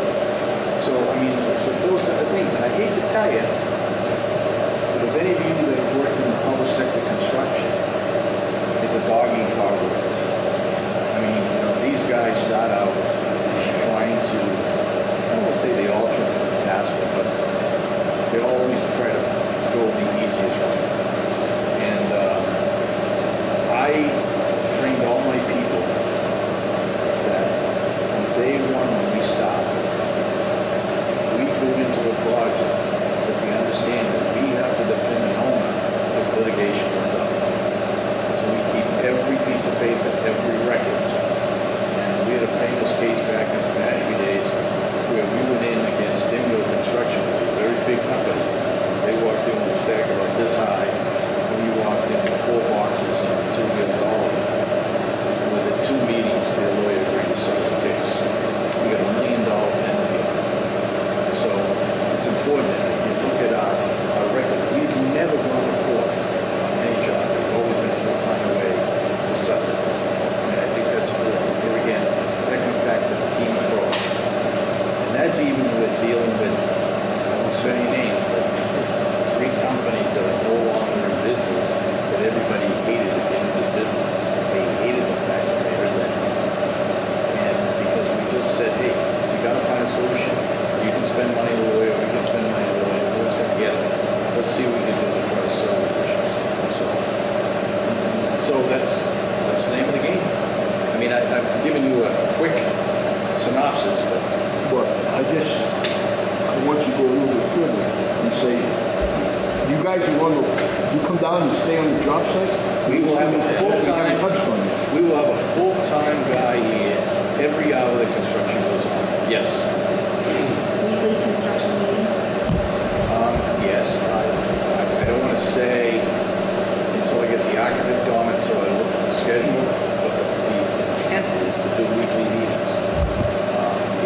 some reason, something happens and we don't have any activity, the group may say, well, wait a minute, let's push it off for a second week. But then there may be other periods, especially towards the end, we're meeting twice a week. So on an average, it comes out to weekly meetings. I don't like to give anybody too much space because, just like I talked to you about the argument that I emailed today, you know what happens if you go to Thursday meeting, you get everything on Wednesday night. So you can imagine if you go 2 weeks, you're not gonna get it from a week to Wednesday. So that's why the weekly meetings are important. Can you talk to me about your cost of work and having issues? Well, yeah. I'll start off by saying we've never had a job in the budget. Never. And the reason being is because I manage the cost from day one. In this handout we're going to give you is one of our budget sheets. And what happens is under the construction subcategory, we always put a line that says outstanding. Now, if the contractor gives us a claim for, let's say, unsuitable material on the ground, we quickly put our number on, we said it's worth $10,000. I will hold a space for $10,000. And the reason being for that is because as this project gets going, and the chief says to the committee, listen, we really should have had a door over there, or we really should have had some monitors over here, or whatever. Those are owner apps. I gotta make sure you have enough money. I don't want you to commit to things that you don't have. I don't have any problem, and if you look at a lot of our, on this sheet, maybe it's in there. We talked about in the back, we give you a highlight of all the, I think it's like A to J, and it tells you about all our projects. We say the owner acts, because those are the things. We don't have any problem. You want to spend all your money? That's great. We just want to make sure that when it comes down to the end, you haven't spent more than you can pay. That's a critical item for us. Did I answer that question? Oh, yeah. I have a question. Yes. Will we assign a particular scope of work? In other words, we have someone here that has a scope of work that is all in our feet. Yeah, no. This is going to be, whoever we appoint here, it's going to be here from the day you put the shovel in the ground to the day we cut the ribbon. I don't do any changes. No. That's why, I mean, one of the key things that you'll find with us, and you can talk to all of our references, is that the people you see at this table today will be the people we're gonna hand over the keys at the end. It's not gonna change. I mean, unless God intervenes. The question about the plexiglass. Yes. How did you do that? We have two masters. Is he chief of police and somewhat of the director of public works? Well, the only thing, to break that down, is I think once, again, we came up with the program that we talked about in the beginning. So we knew what the needs were for the police department, we knew what the needs for the DPW, including, their meter testing, meter repairs, they had a bunch of odd little ones. And then we said, okay, we put square footage to that. And then we put it together and said, okay, the town, this is what we need. The town said, no, that's more than we really want to have there. What can we do to cut? So we went to both groups, we scaled it back, and that was it. Now, it's just a matter of, we said to the DPW guys, okay, if you have certain finishes you want, because like in the meter room, we want to have sort of epoxy covered floor so that, it'll stay good if they drop something on it, if it gets wet, if it gets grease or whatever, no problem. Where in the police department, we have certain kinds of linoleum, we have, I'd say linoleums, the different ones, and we have certain carpet someplace, we have ceramic tile, like in the lobbies. They wanted certain, even down the corridors, wanted some handrails, or not, chair rails, because they have their tools on their belt, and when we looked at other police stations, you'll see, you go up and down the corridor, you can see the scrape. So we said, wait a minute, let's make sure we put that in. So there was, I don't think there was anything, they both agreed to the exterior. There was a little bit of an issue with the dividing the parking up, or who would come to talk to the DPW versus the police department. That didn't take us very long to settle. I mean, no matter what we've done, I don't think we've ever had an issue where we've had somebody that was just unwilling to compromise about it.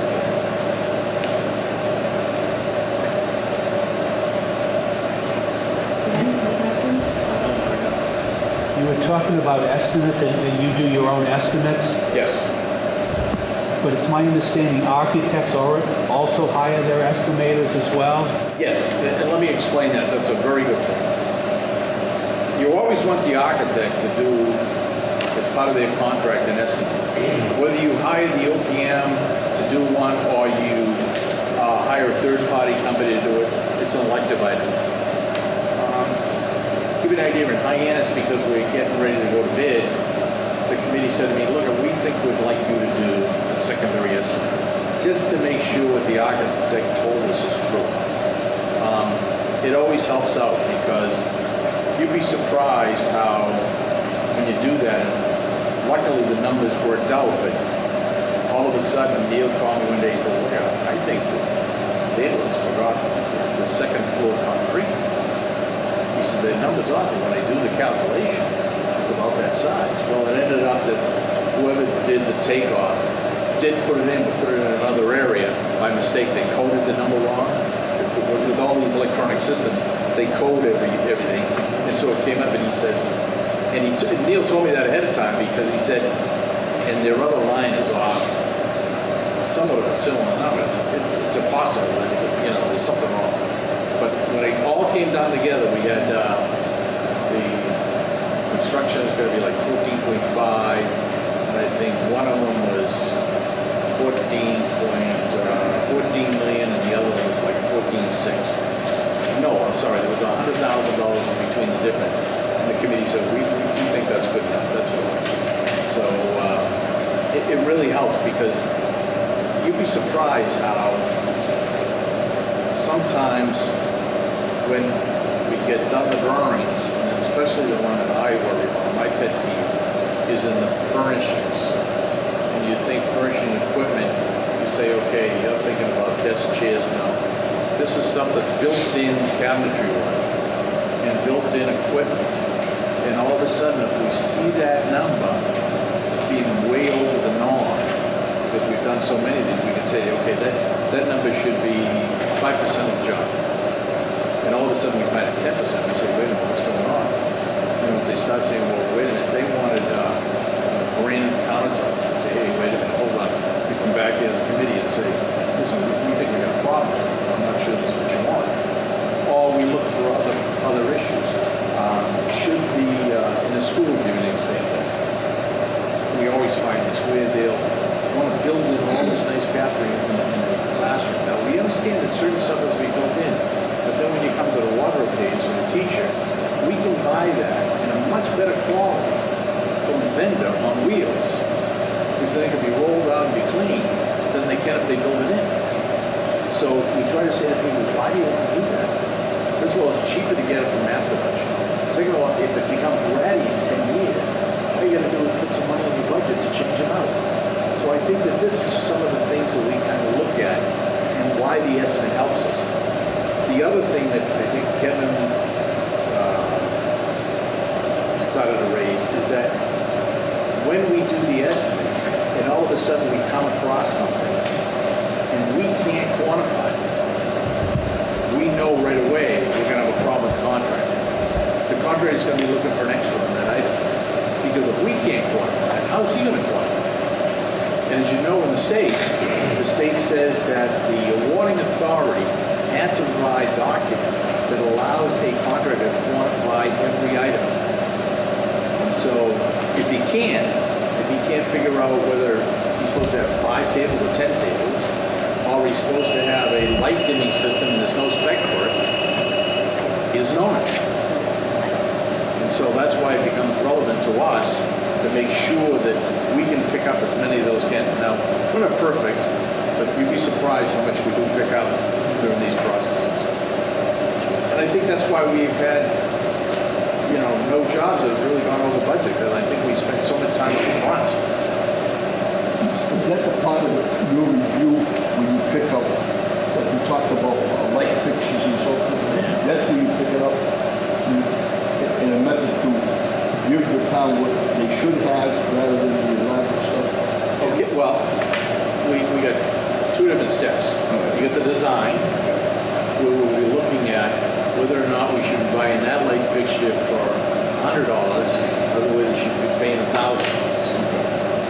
Then the second part of it is, whichever one you did buy, when it goes to come in, we want to make sure that whatever the submittal was, they're going to prove that that's the fixture. Say you spent $1,000, you don't want to get the $100. And you'd be surprised how often this happens. I mean, we had a job that Kevin was working on, New Bedford, so all of a sudden Kevin goes down, he starts looking at the wire and says, I don't think that's the right one. This is for all the data transmission. We went back, the office looked at it, so, it must have cost the guy $10,000 to remove the cable and put the right cable back in. Okay? He didn't put the right cable in, it's trying to go fast. The other thing is too, is we're here to be your voice to the architects. So, I hate to be the one to keep harping on that whole architect thing, but they have a vision, they're designers, they're creative, they have their creative flares that make them a design firm, which makes them a good firm. But it might not necessarily be your flair. You might like the way that they do their programming and the schematics of the building, but their flair might not be your style. And our job is to make sure that your style becomes that flair to them. They have to design on your styles. We interviewed in a town, and they had this brand new, beautiful school. There's a farm town, and they had a huge glass facade across the whole front of the building with rain screen and systems that the town could never maintain. And we sat down and interviewed and said, I'm sorry, but we're going to tell our architects to design a building that fits in your apartment. And so everybody in the community was like, thank God. And it was like, we don't know how to maintain that building downstream. And we don't have facilities to do it, we don't have the means to do it. It doesn't fit in, it's beautiful.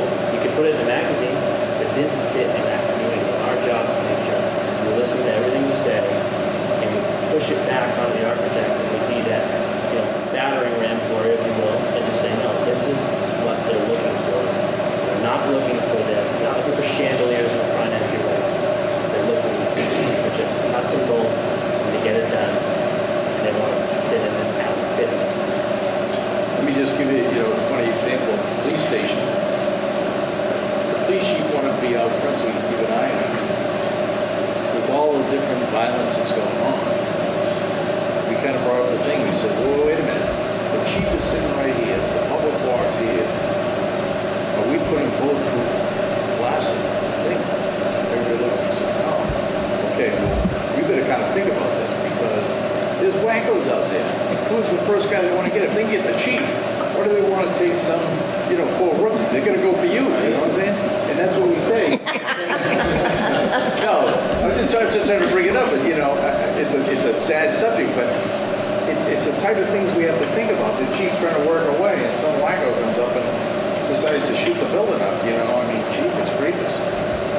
You think Carlton better check the floor plan, huh? I'll be in the back of the... So you want to be down near the Sally Port? Is that what it is? So, yeah. I'm a little confused between the original submission you did with the tonight. Okay. And maybe it's because sometimes you're referring to the project and sometimes the project. Oh. It's the same person. Same one. Yeah, my father unfortunately is pushing daisies, so he's not around. Okay. And what you handed out tonight, it says two principles of construction monitoring services. Project and the employees will be with you from start to finish. You will at all times be dealing with the principle of the firm. That's right. But isn't it Scott that's gonna be the on-site OPM? Well, Scott is gonna be involved in this project, but it doesn't necessarily mean that we, as one of your principals, are just gonna hand over all the reins to him. I mean, you know, I can't be every place every minute, but I can honestly tell you that on a daily basis, both Neil and myself talk about every project. Give you an idea, when Neil went out, all of a sudden, last week, I mean, we picked it up like there wasn't even a bird. And that's what we want to do. Neil does the estimate, right? Well, he does, in conjunction with Kevin, yes. He doesn't always do them 100%. We don't have any resume information about Kevin. That was a last minute fill-in for Neil. Yeah, when Neil wasn't coming, I said, wait a minute, I better have another son to see. Are you related? I am, there's my father. And I That's used to my say, brother. yeah, So Kevin, what's your role in this? I'll probably assist in any way that they ask me to. If you elect to have our estimating services, I will do every estimate with Neil throughout the course of it. If you need it for me at any committee meetings, I'll be there. I'm not necessarily slated in the proposal to be a specific role, but we've never run our business traditionally anyways. I mean, if you need me in a meeting because there's something specific that I have knowledge about, I'm gonna go to the meeting. Yeah, but now, the on-site OPM. Scott, that's right. Now, I just want to clear it up because, and I get kind of strangled Joanne, we have a little metrics that we put in about how all of our personnel work, and I noticed it wasn't in there, but it's kind of a dot thing. If you look at during the design review, I mean, all four of us are working on those drawings because we all have to take a piece of it. It's a massive job to just look at it. So it's not like we just say, okay, Scott, the other guy, just let us know how you make out at the end. Everybody thinks things. I mean, I have probably the strongest experience in all of the plumbing, electrical, HVAC, sprinkler, and all of the mechanical trades. So typically I take that, but it's not like Scott wouldn't do some of the electrical as well, Kevin may do some of the plumbing, as well as doing the other trades, you know, together. So, and then what we do is all merge our data.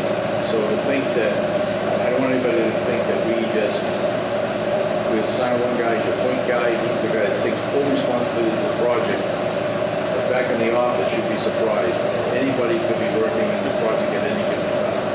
We have to put names on the paper, because that's what you have to do to fill out paperwork. But the reality is, you're buying the company. There's four of us as the main people in the company. If you want all four of us at a meeting, because it's something really crucial, four of us. We're all going to work on it. I mean, none of us don't know anything about another project that's going on. We talk about every interview, we talk about every project before we say we want to go after it. Because we're not a big company. We don't go after jobs that we don't like. We go after jobs that we feel is a fit, and that we can fit into that town or that community and do a good job for that town.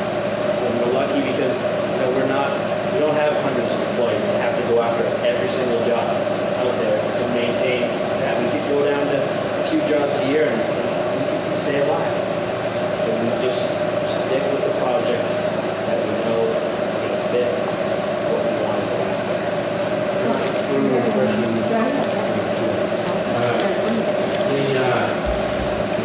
I talked with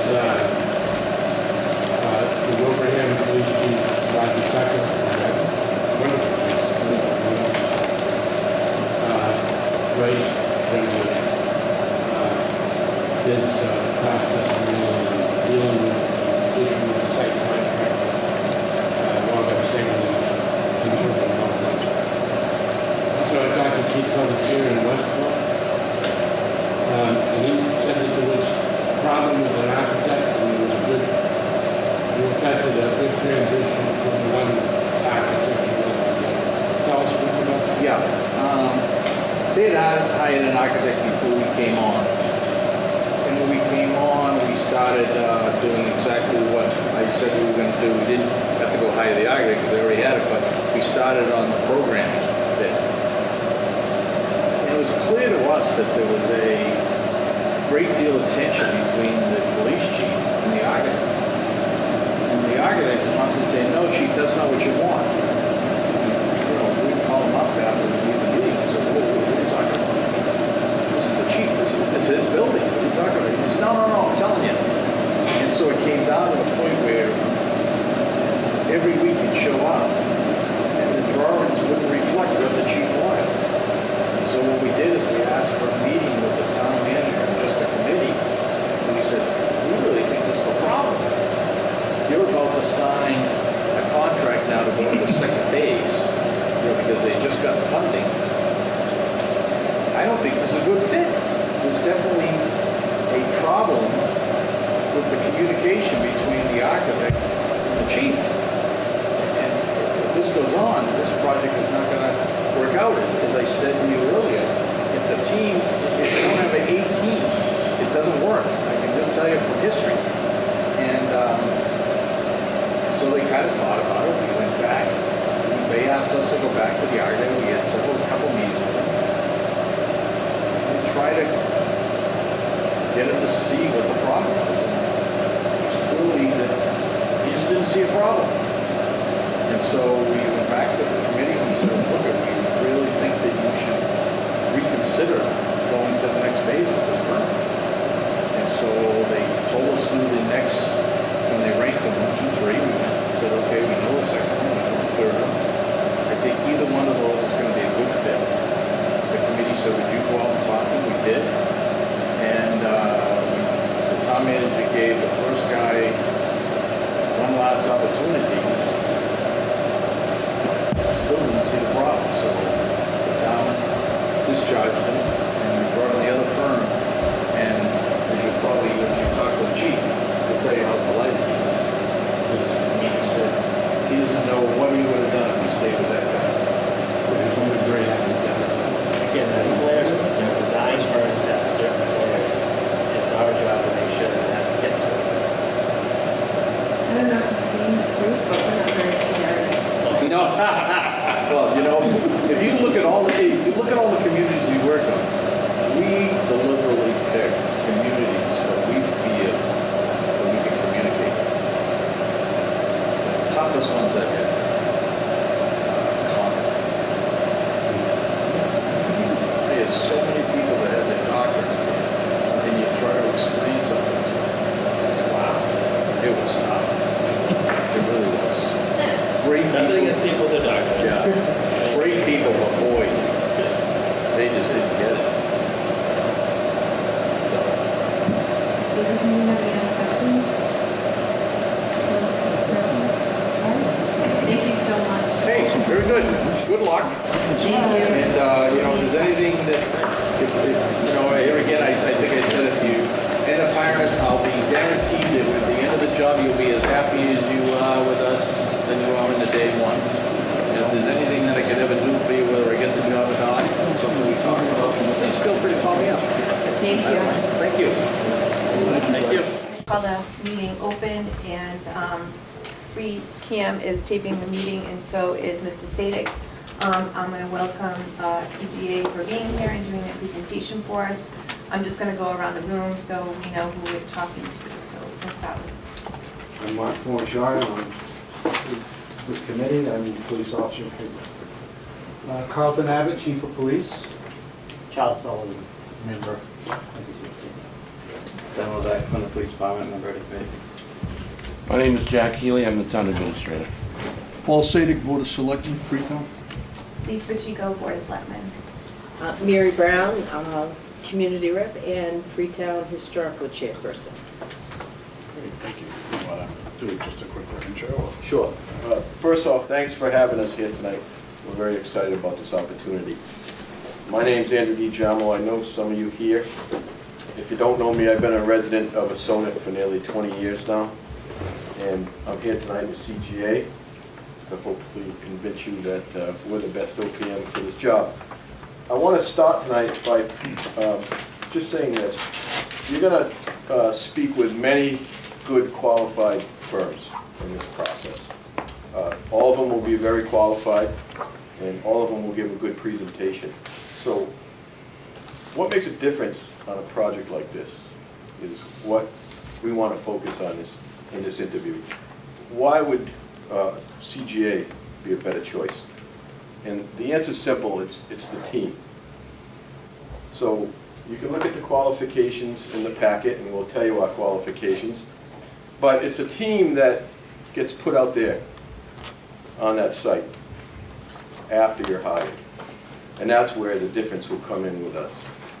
With us, what you see is what you get. That's how we run our business. That's our business plan. Our business plan is to pursue jobs in our area and preferably in our community, which this is our community, and focus on those jobs rather than spreading us out across the state. And we also like what we do very much. So we want to be the people on that job, and that's what you'll get. You'll get us. We won't get the job, and then you'll never see us again. With a whole different team. So that's the difference in all of this. What makes us different is that we truly are part of the community. I've walked the roofs of these schools with the building inspector in heavy snow to try and determine if everything's okay or what we might do to make it okay. I've worked on the ramp out in front of the town hall. Many things. I'm president of the baseball league. I've talked to Jack on the phone about maybe some potential parking problems, but it's community. And the reason that's important, it's because it gives that extra level of care for the project. That we not only want to do the project as a job, we want to be part of it. I want to see the best building built for my police and for the town. And we can do that for you. So that's the difference here. That's the difference that you will get here. So I just wanted to say that in the beginning because that's our focus. The members of the core team are here tonight. We all have 30+ years of experience in doing just this such thing. And I'm going to hand it over to Dan to begin with. They can introduce themselves as we go down the line. Dan will be the project manager on the project. I would be the assistant project manager. In our company, Dan is the public construction person. He has the most experience in the public sector. He would be the man, and I would be his assistant. So Dan, why don't you? Sure. Thank you. Thank you, Andy. I'm Dan Tavares, obviously with CGA. We're happy to be here. We're looking forward to this opportunity for a while, and it's great that we're able to present our team and present what we're all about and what we think we can do for you. As Andy mentioned, can we go to the next slide?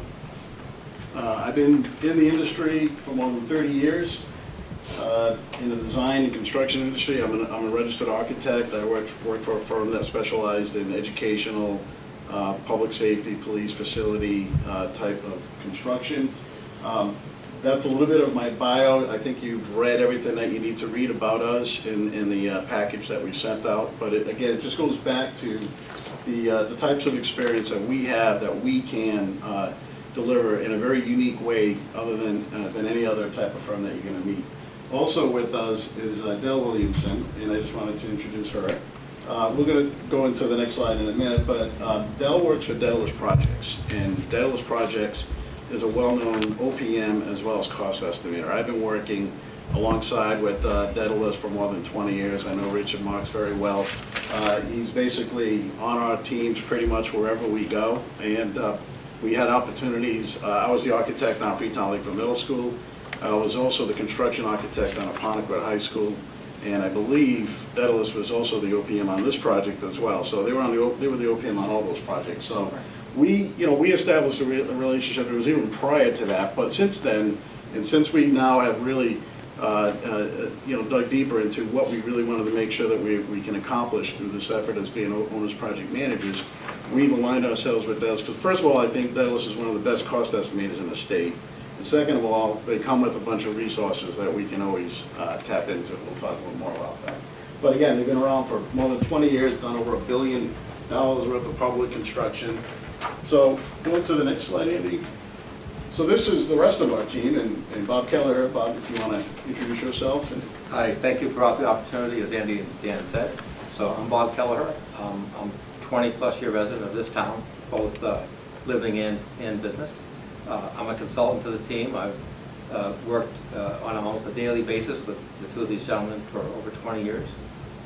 In this particular application, I'd be responsible for the site development analysis, reviewing the site plans, water, sewer, drainage, infrastructure, utilities, grading, foundation design, as well as then also reviewing the HVAC systems to make sure that we get the right product, the right system, the right mechanical architecture for the best use of the town. Thank you, Bob. And that's part of the uniqueness about our firm.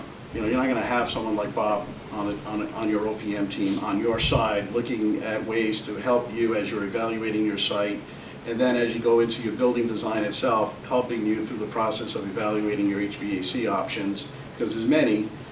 So you'll have someone on your team, on your side, working alongside, obviously, when you hire your architect and engineers. But again, it's another set of eyes and ears and someone with Bob's expertise. But that's what makes us unique. We're architects, engineers, contractors. You know, we've been around for a long time, and we know what we're doing, and that shows it. Now, Dell, she didn't mention this, but more than 35 years of experience under her belt, over 17 police and public safety facilities. She's working on several right now. And as Andy mentioned, who you see is who you're going to get, and that's why, you know, we got into this, is to make sure that districts like yourself and towns, when they hire someone, they're representing your best interest and advocating for your best interest all the way through the project, not just to get the job, but all the way through. So, go to the next one. These are just some of the examples of some of the projects that I personally have worked on, as well as some that CGA has. We were just recently awarded being the OPM on the Taunton City Hall project, which is a historic restoration of the City Hall, as well as some new construction, again with Daedalus. There are estimators on that team, Dell's on that team. A couple other projects that look familiar. I already mentioned Freetown, Lakeville, and Apponequet. Swansea Public Library is another project that we were hired as architects on that project to develop a feasibility study to determine how best to use their historic library as well as their town hall. Andy worked on that project extensively, and if you had any questions on that, we can circle back on that. I was also the project manager in Somerset Berkeley Regional High School while I was employed with another firm. That was a very extensive, very complicated, complicated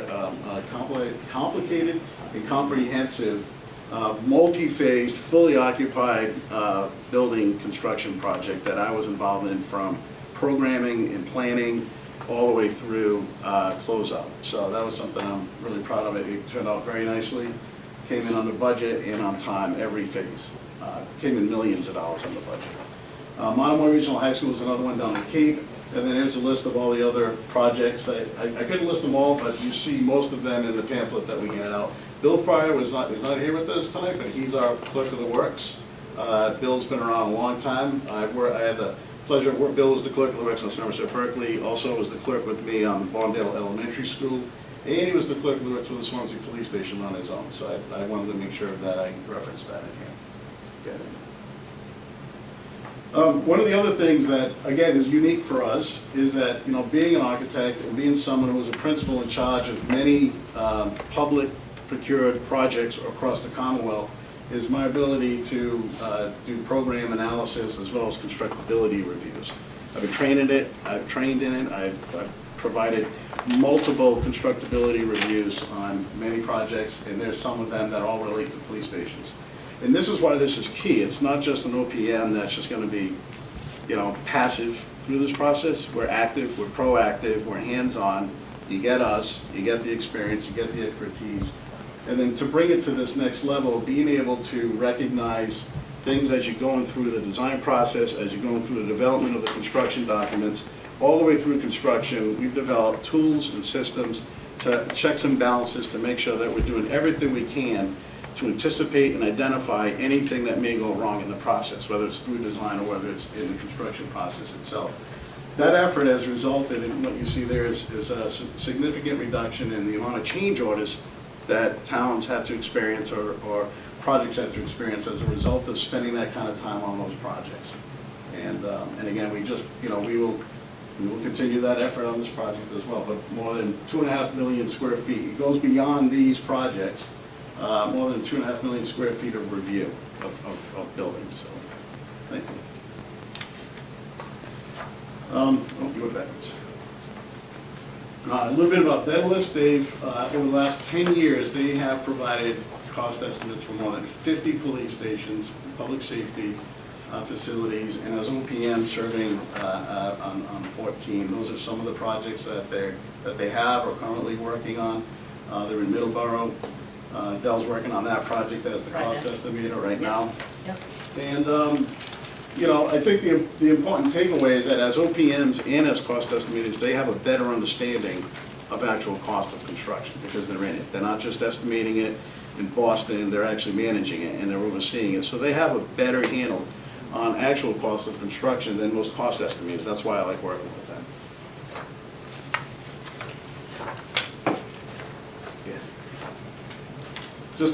I just want to quickly go through these examples because what we prefer to do is go through this quickly and give us time to sit down and have a conversation and answer any questions so that way you can all be comfortable with your decision.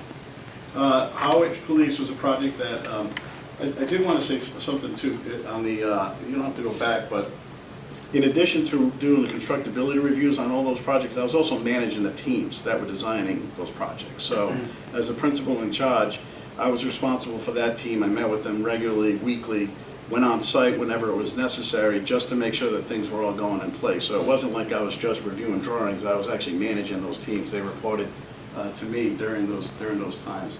Howard Police was a project that I took over from design all through construction. I wasn't the designer on it, but I oversaw the entire process.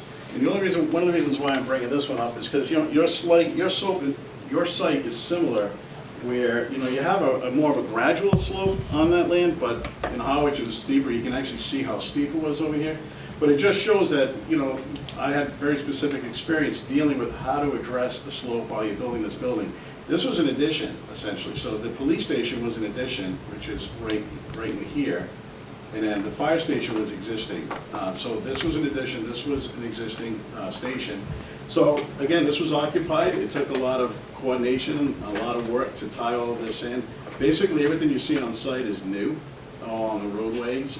They have a pass-through sally port at the bottom over here, similar to what I think the goal is for what you guys are trying to accomplish. Maybe have a walkout lower basement section and have a sally port back there.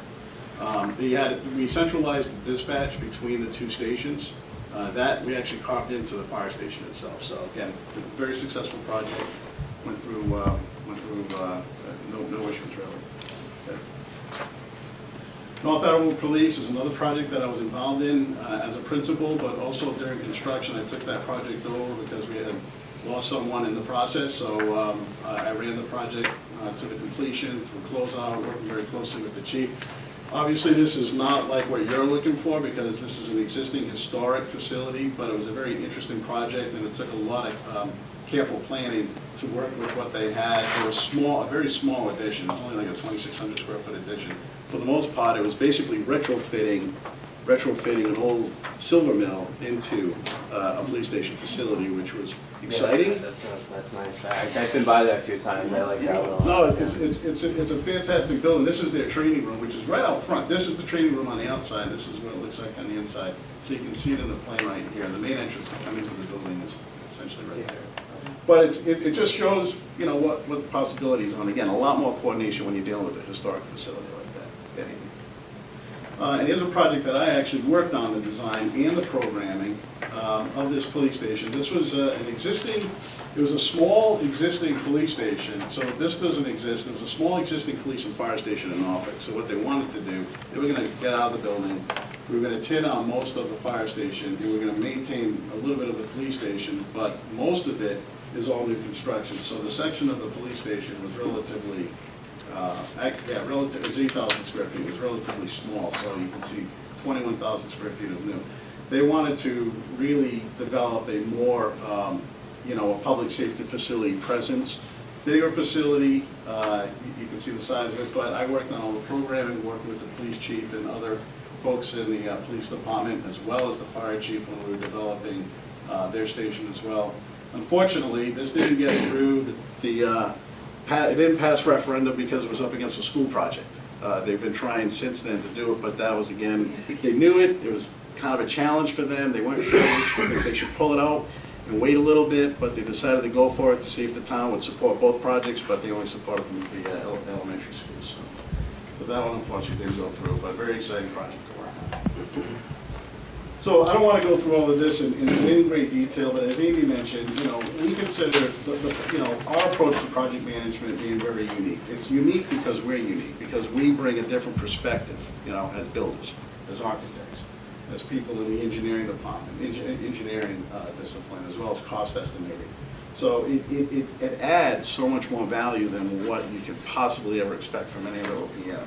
And I've worked with most of these OPMs in the industry over the last 30 years. Even though it's become more prevalent lately. But it's the right team, we're client-driven, client-first, we provide effective leadership, as Andy mentioned, that you get us, we're involved in this process all the way through, very hands-on, and as I use the word preemptive, we have the experience to look 5 steps ahead to anticipate what could go wrong if decisions made now are not made in a proper way, in a proper process. So, yeah. And I don't need to, this is all spelled out in the proposal, but obviously the 4 main categories that most people are concerned with is budget, how much is it going to cost, and not just initial cost, but life cycle cost, and how much it's going to cost once you build it and operate it and maintain it, and what decisions you can make during the design process to actually make that process a little bit easier and more cost effective as you're going through, as you're owning it, as you're now using it. Schedule, communication, and quality. We touched on quality.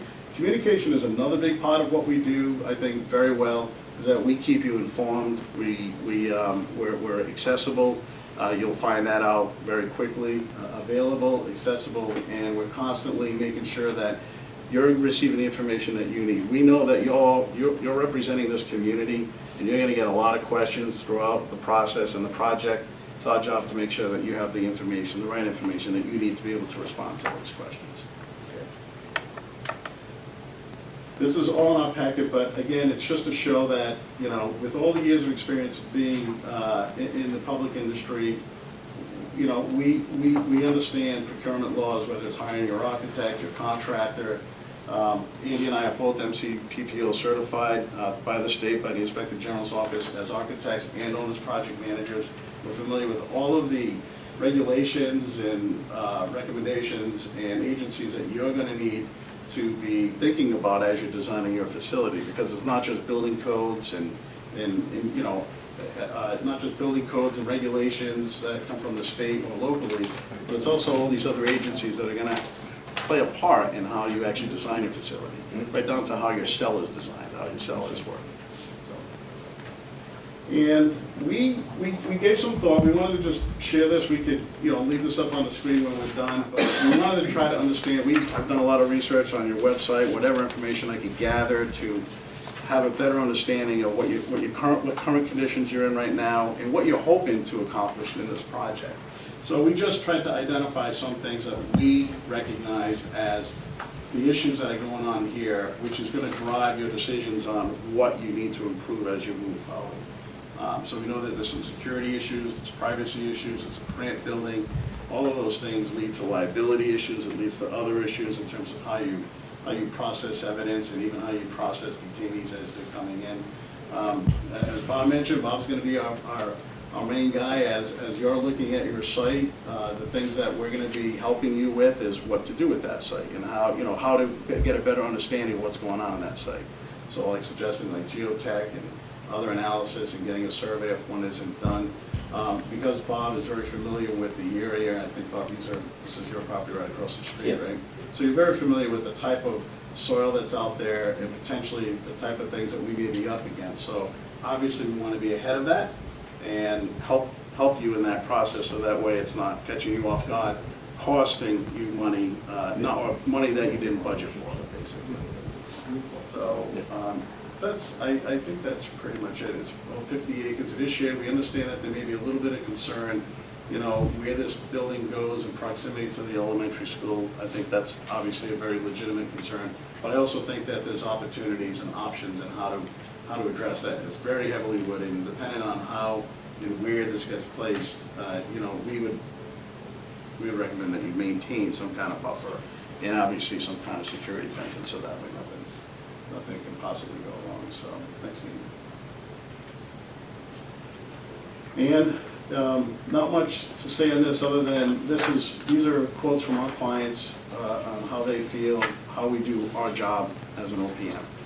And you can read that, that's really more for a takeaway. I don't know if we included actual testimonials in our proposal because you had a very limited, strict amount of information that we could provide.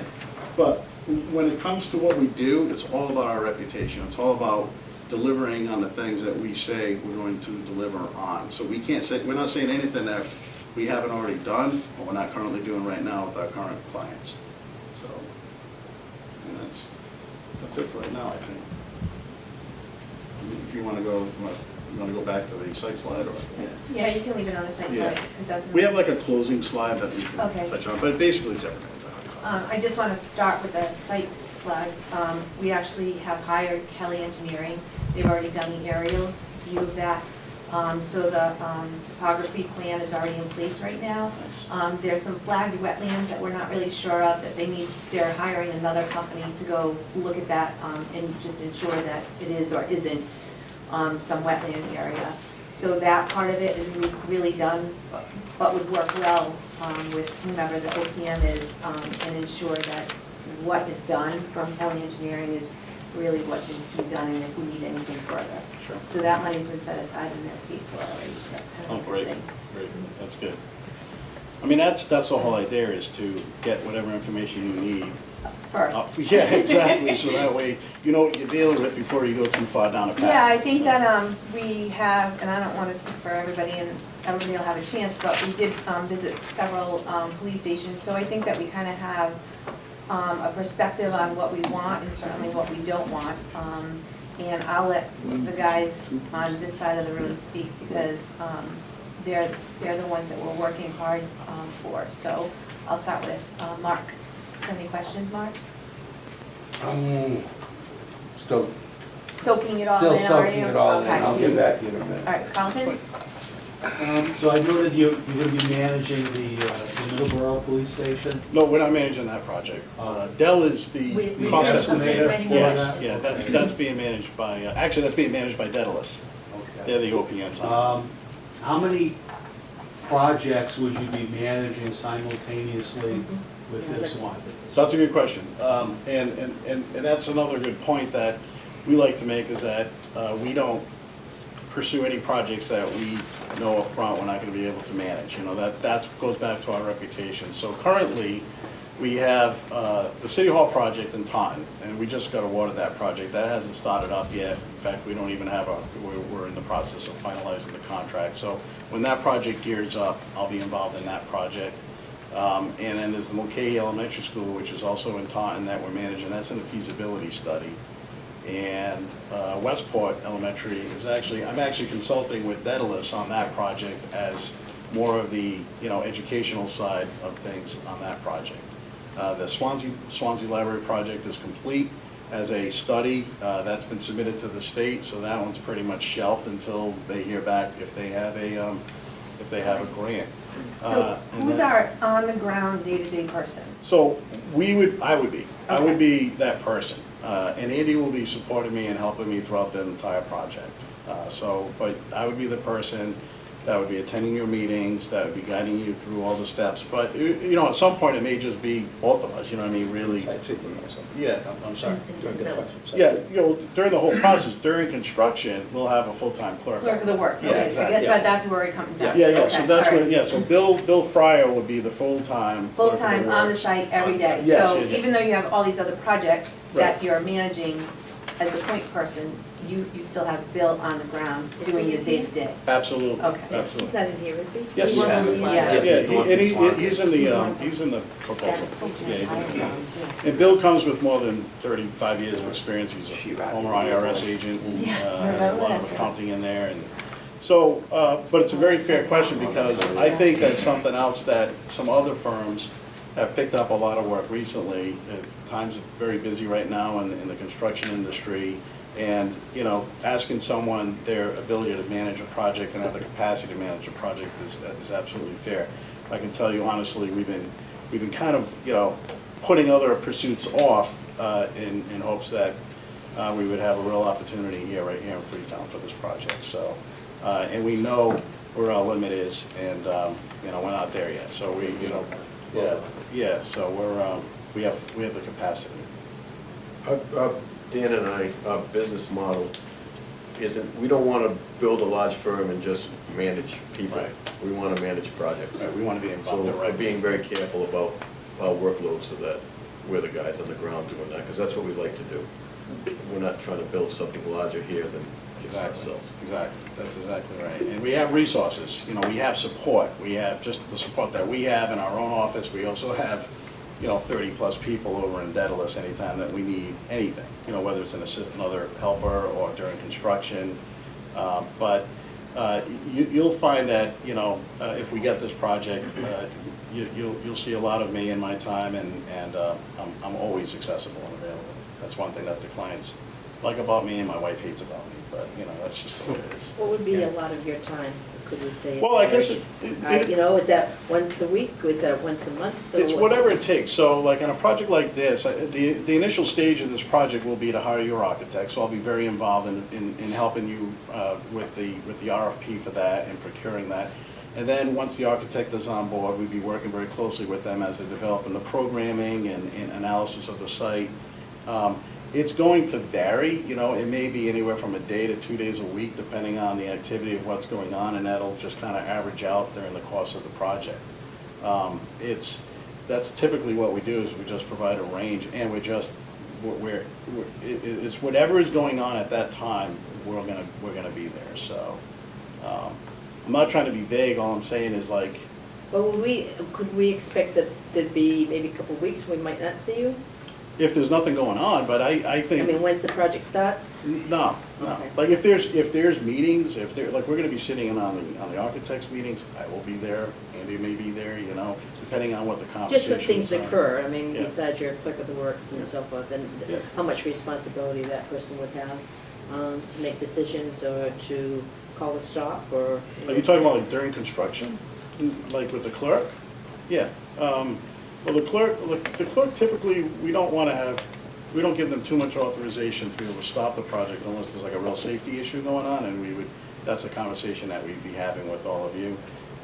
They're there to make sure that everything's being done per the design, per the documents, and our job is to oversee that entire process. The contractors, you know, we're not the contractors, but we're overseeing and monitoring the scope of the work that the architect is doing, the engineers as well as the contractors. So Bill will be there full-time. Bill will be the go-to person whenever there's an issue on site. He'd be the liaison of anything that's going on with the department. But you're going to find, as Andy mentioned several times, that you're going to be communicating a lot with me. You're going to see a lot of communication from me, and I'll be attending all of the meetings. So we don't disappear. There's nobody else. There's nobody above us. It's us.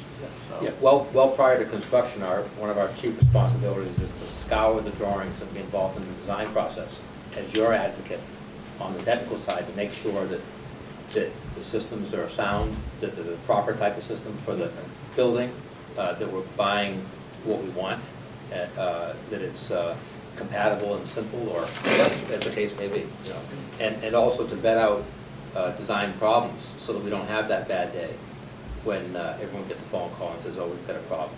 Our goal is not to have that day throughout the entire project by preempting it ahead, reviewing the design and consulting with all the architects and engineers. So I guess the short answer is that the time commitment that I will have on the project, what Andy will have on the project, what others are going to have on the project is exactly what is going to be needed to make this a successful project.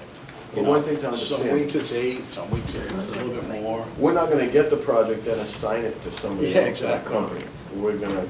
Well, that's what I'm kind of asking, you know, Yeah, the so commitment of people, not just reviewing the plans and not just working on the plans and so forth, but commitment to be overseeing something that maybe the clerk of the works missed, or something as far as quality. I know he'll be watching for safety and certain quality, things, but quality. also quality, or Yeah. something, maybe something that needs to be altered because something's going on, or, you know. Well, that's one of the things You know that. how when you build a building project, you think. Right. Yeah. So he's doing daily reports. They're writing up a daily report. They get compiled into a monthly report, which is distributed to the team. Exactly. And so that is the way that we keep the management under control. And so he's alerting to the concrete was delivered late because the rebar didn't get there on time or something like that. And those sorts of things are a concern on the cost estimating side, because any delay means that A, you're not going to finish on time, but B, that it pushes you into a different window of supply. And certainly in the Boston market currently, it's very busy. So building materials are at a premium, and you're starting to have to pay for that. So if your schedule slips, then not only is it production, but it's also cost. And so that's, I take that quite personally. But those are the things that we anticipate, and I've worked with Bill now on a couple of projects, and I consider him to be one of the best. He takes thousands of photographs, he reports everything out, and I review everything that he does. He brings up anything that he considers to be an issue. I would evaluate it and take a look at it and address it with the proper folks, whether it's the architect, whether it's the contractor, or whether it's the owner. It's a team. It's a team effort. But the important thing is that you're getting us, people that have hands-on, direct experience of doing what we've already done, and we'd be doing it here for you. Charlie? Dan, you've done several projects in town in Houston. What would you say is your highlighted project? In this town? Yes. Well, Freetown Lakeville Middle School was my pride and joy. Yeah, absolutely. And I visit that school every now and then. I was there last summer. For the most part, I think it's still holding up very well, and people there are very proud of it still. So I'm proud of that, being part of that. Absolutely. That was a great experience for me. Worked with a great building committee, people that I still keep in touch with today. So that just goes to show the reputation. It's not just about this project. We develop long-term friendships over time, and I still touch base with Jim Merritt every now and then, and others, and Bob Souza, and anybody else that I need to speak with. So I'd say that's, for me personally, locally.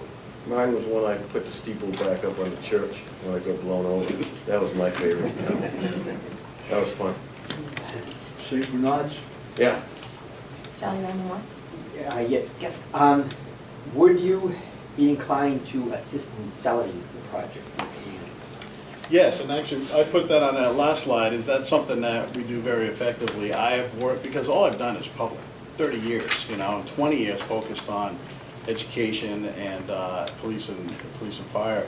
And we know how difficult it is to pass a project in all these communities. I'm from Swansea. My brother lives in Freetown for 35 plus years. So very, very familiar with this community and all our communities around us. It's never easy.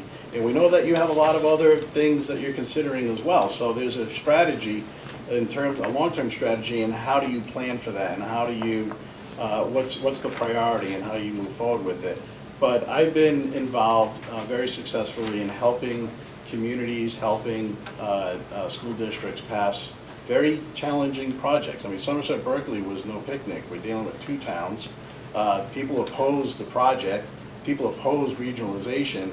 And I was there at every community outreach meeting helping to explain. And I'm not there to sell it. I was just there to give them the facts. And that's all that we ever provided was, it's difficult. There's some people that will skew the facts, but as long as you're providing the facts and you can back it up, and we're there to help the, in a very transparent way. We're there to help them succeed and help them get there. I've done it there. And Harwich was the same thing. Harwich and Chatham, they merged. Harwich and Chatham would be like Case and Somerset merging. They never wanted to merge, but they did, and it was a challenging thing. But we had multiple outreach efforts, so very actively involved. We know what works. We know what doesn't work. We know where there's opportunities to reach out to the right people to help this thing succeed. So, absolutely. The answer is yes. We will do whatever it takes. Ben? You kind of already answered all my questions between what's already been asked and what your presentation was. So. Jack?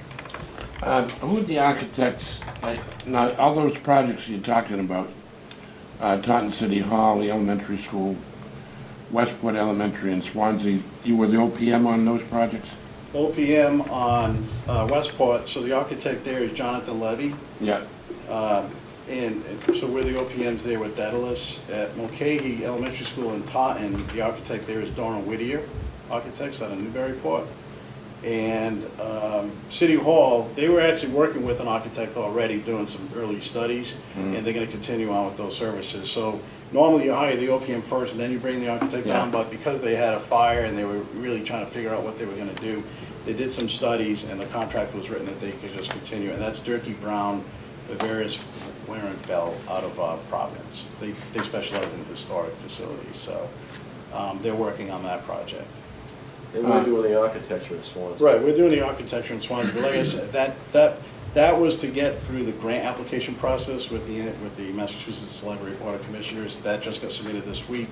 Now they just have to sit tight and hope to hear some good news over the summer. Westport had a little problem with, or the OPM did on the police station because the architect is already on board. Yeah. Is that, that's not going to happen here, obviously. Right.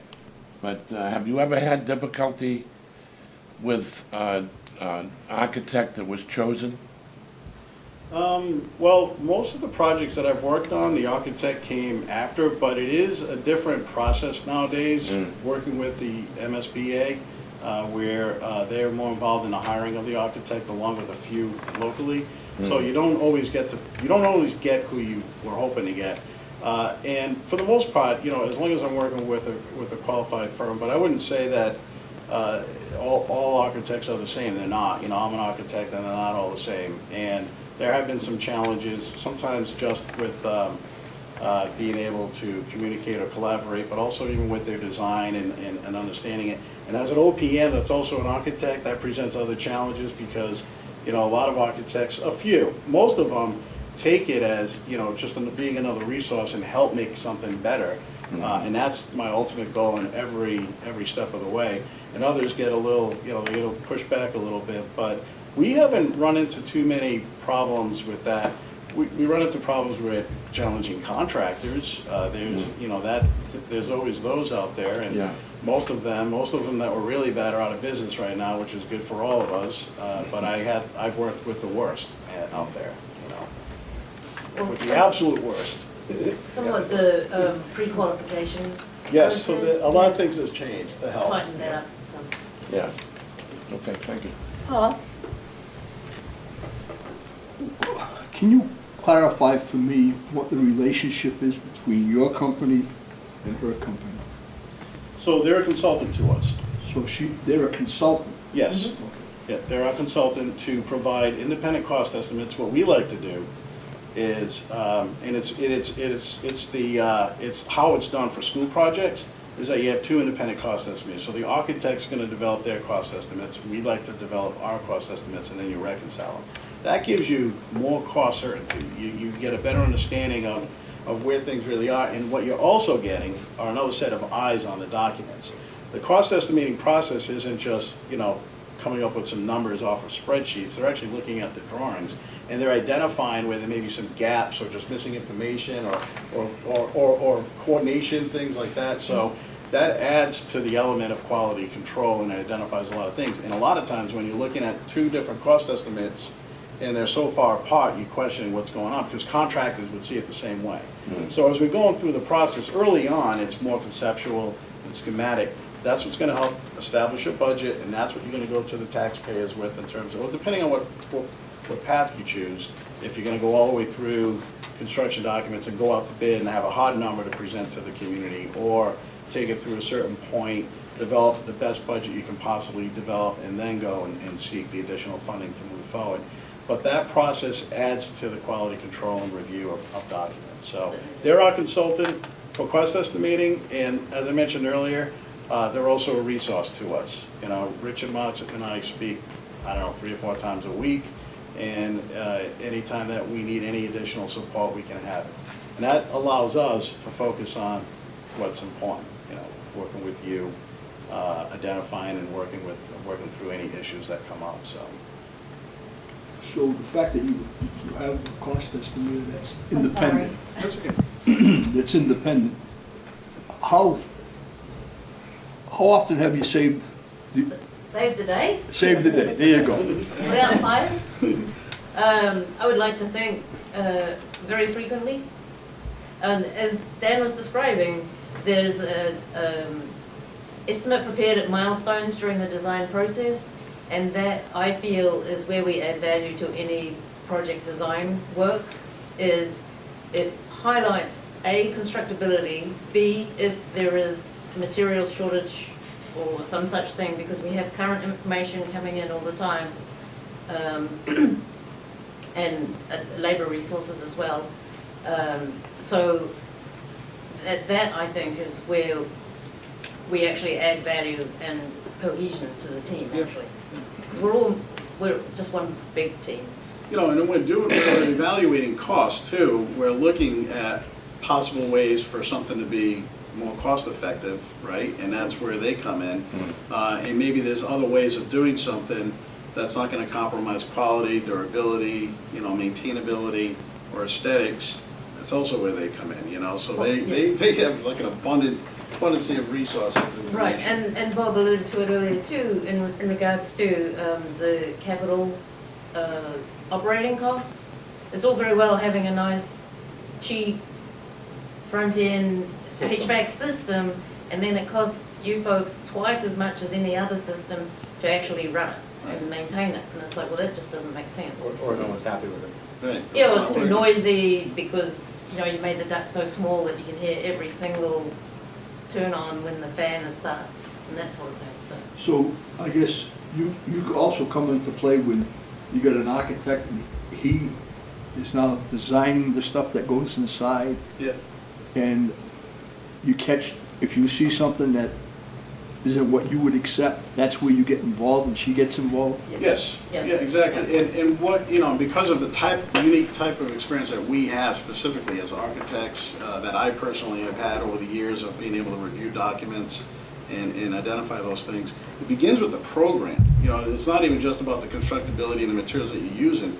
The worst thing that could happen is you're spending all this money and it's not achieving the goals that you initially set out as a program, right? So you have to have the program right. So also, that's why I put program and constructability review as the job continues, as the design continues to evolve. You know, part of what I do is making sure that nothing has compromised your program, or, you know, because things do shift around all the time as new information comes along. So it's very important working closely with you as decisions are needed to be made. We can lay out what we see as a potential issue, you know, when it comes to the program. And then it gets even deeper and deeper as you go into the construction documents prior to going out to bid. So again, it just adds another value. It provides another level of assurance that that you're not going to get really from anybody else, because there's nobody else like us. So that's just a fact. So, and it's this team. Awesome. So, very specific. Anybody else have any questions? Go ahead. Reading over your packet, and we've been reading, you know, we've read many, and I find that yours was extremely impressive with your credentials, your experiences. A lot of your experiences have been as individuals. Yeah. You working for a different company and so forth. And I know that's all wonderful because you've gained that knowledge. How long have you been working together as a group? Well, I know you said 98, but a lot of your work experiences are beyond that, other places. Andy and I formed this company in 98, so this isn't anything new. I'm not new to CGA. We collectively as partners formed that company, and Andy ran with it while I continued to work, and it was something that I was doing, you know, part-time and helping out. So Andy and I have known each other for, I don't know, 30 years at least, and Bob and Andy have known each other for quite a long time. So, and as I mentioned earlier, the Daedalus team now, Dell, I'm working on a few projects right now. That company was involved in our high school. Exactly. Different places. Yeah, exactly. But I personally have been working with Daedalus for more than 20 years. You know, they've been my cost estimator on projects that date back pre-1999. So it goes back a long, long time. But that experience does bring a different perspective, right? So as an architect who's designed and built buildings, public buildings, school buildings, public safety facilities, police stations. That brings a whole different perspective as OPMs. We can provide a higher level of assurance. And I also want to say, like, we're not marketing people, we're not sales, I write everything that you see in these handouts. There's nobody helping. We're doing it together, you know, and that's what this is all about. So we're not here just to sell a service. This is what we do. This is why we want to do this. This is why we've been successful already so far in securing some work. So we're going to continue this, and we're hoping that we have that opportunity here as well. But together on projects, how? Oh, together? That Oh, was together. what I So asked we're you. working. You didn't So really answer. I'm sorry. So How many projects have you done as a group, or, you know? we're working on 3 right now. Well, 4 Great. actually. They were the cost estimators on Swansea, Westport, Mulcahy, and they're going to be the cost estimators on the City Hall project. Yeah, right, so that's 4. That's 4 right there. I've worked with. As a group. As a group. Yeah, I've because worked we with get a these two lot, gentlemen for we get a 20 lot years, by yeah. having all 4 of you, you know, with your Yes, expertise, sure. and I think that's Sure. a real strength, you know, I for think your, the for year your he founded- company. The year he founded Compass, we did the New England Teamsters, that was That's right. 97 or 98. And I worked on that project. I've worked with these someone on a daily basis But for 20 years. we believe it made or a not. very specific business plan about how we're gonna attack this and come together. And that plan incorporated that we wanna do the work. We weren't trying to build something larger. You see the team that's gonna come to this project. We wanted to work local. You know, Taunton, Swansea, Freetown. You can't beat local, only because, and your accessibility to the project. You can get there every time you need it. You care about the project, you're part of it, you're part of the community. So we had a very specific business plan, and we're carrying that out, and it's been about 2 years that this plan has been put specifically in place with this exact team. And That's a good idea. Yeah, and you know, some of these projects, you know, we go through the first phase, and then they have to go to construction, and if they do, we're gonna have a pretty good run. And we hope it just keeps getting better. But the important thing is we're very careful about the team we put together. And what you see is what you get. You're not going to see different faces once we're awarded the job. So really, as a whole, if you look at us as a group, collectively, in some way, we've all been working together for more than 20 years. Because I've been working together with Daedalus on projects, been working with Andy on projects for more than 20 years, and Bob as well. So as OPMs, this is something that we've been doing for the last 18 months, and this has been, you know, 2 years almost. So. And as far as getting along with the other architects, there are some battles, but we're always, it's always... It's a big family, right? Yeah, because that's our job. We become part of the owner's team. And, you know, there's things We're that not come afraid up. to advocate. You know, I like what Bob was talking about earlier. We review the plans to foresee any problems coming up, and we nip them in the bud before they are a problem. And even, the key is in design review. With Bob's expertise, mine, Dan's, Dell's, we can make it so, you know, the old saying is, it's much cheaper to make a mistake with a pencil than a saw. And that's exactly what we do. We get it on paper through our experience. And, you know, we're not going to hand this, we have an intern, we're not going to hand this to him. It's going to be us doing that. And that's what we do. We, through our experience, we review the documents, and we get everything worked out before it does go to construction. You know, and I know this isn't an easy decision. You do have, you know, several firms to choose from. I've been on a building committee, several building committees in my community now, and been sitting exactly where you are. And the biggest thing that I've always found is who are you comfortable with? Who can you feel comfortable enough to say, you can represent us? This is a big project for you folks. We know that it's probably not going to be that easy getting through locally, but with the right team helping you through that process, that can happen. So it comes down to the chemistry. You know, we're qualified, we're more than qualified to take on this project. We have the capacity to take on this project. It's just now a matter of who is it that you really want to work with. That's really what this comes down to. Who are you comfortable with? Who can you trust that's actually going to do what they say they're going to do? Because everybody's qualified that Of course. comes in to us, you know. And they're all So going to what's say, the difference? they're all going to tell you anything that you want to hear, you know, but it's different, yes. I think Paul has one more. Sure. You're a team of 4. And you guys, lady, have experience as a carpenter an electrician, a plumber. Um, Have you ever built a house? Have you ever wired a house? I just want to know, anybody on the Yeah, I'm team? glad you asked that. That's why I asked, because I knew. He's pumping his shoulders I now. knew Whoa. you'd be glad I asked. I'm not gonna get this up.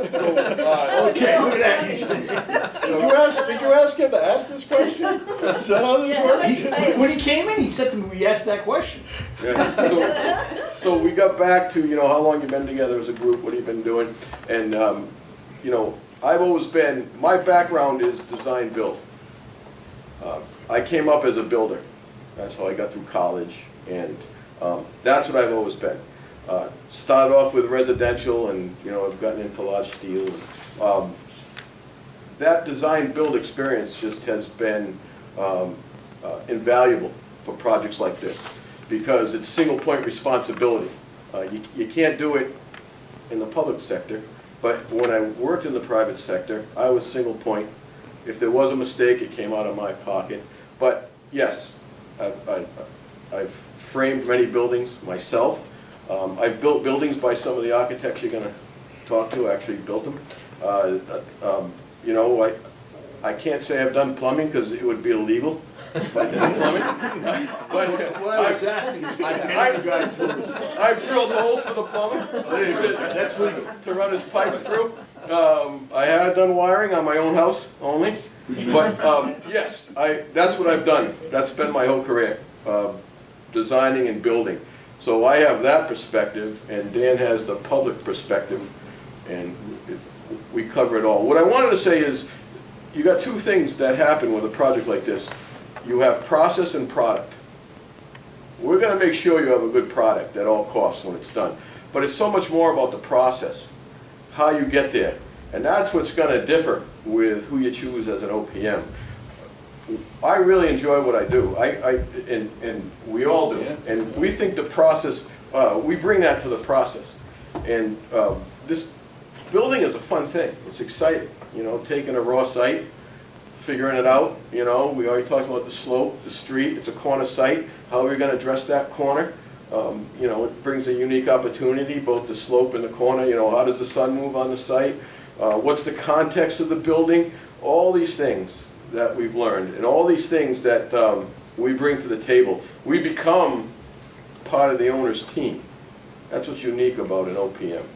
You know, we're not the architect, we're not the builder, we're part of your team. We're helping you process everything from the start to the beginning. And through the construction experience, which I had, I'm a registered architect, I'm a licensed unrestricted construction supervisor in the state of Massachusetts. You know, Bob's expertise was civil site. He's not only an engineer, but he builds it too, with the equipment and everything. So that is so important on a project, that you've worked with the materials. Okay? You know how materials go together, you know how they best go together, you know how they fail, you know exactly what to look for. You know, you've seen it. The good people know what to look for and what they don't really have to worry about.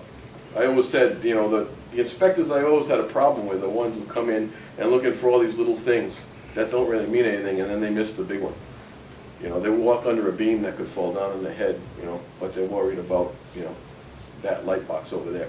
We know exactly what to worry about and when to worry about it, and we eliminate those big problems in the end. I just want to, sorry. In the beginning, we talked about the engineering that's being done on the land, and we said how cost effective that was to make sure that that kind of stuff was done prior to hiring an OPM. The same thing kind of we want to do for the program as well. You talked about the program. So we'd like to hone in on some of the things that we've looked at, some of the things that we want, some of the things that we don't want, and try to get that all squared away before going out to hire an architect. Can you tell us a little bit of how you're going to meet with us and help us to bring that all together? So that's a great question. So we will meet with whoever's going to be involved in all of that. It's great that you're visiting some stations. There's plenty around. We have been recently constructed to get some ideas from. And a lot of perspective is what you're leaving, you know, like what you're currently dealing with, which we say, kind of forget about that, because you're restricted to be able to do your job properly, safely, you know. We would sit down and go through all the spaces that you're considering, help you develop a program so that way, at least it's the start of a program before the architect is on board that's going to give you information like, well, how big is this building really going to be?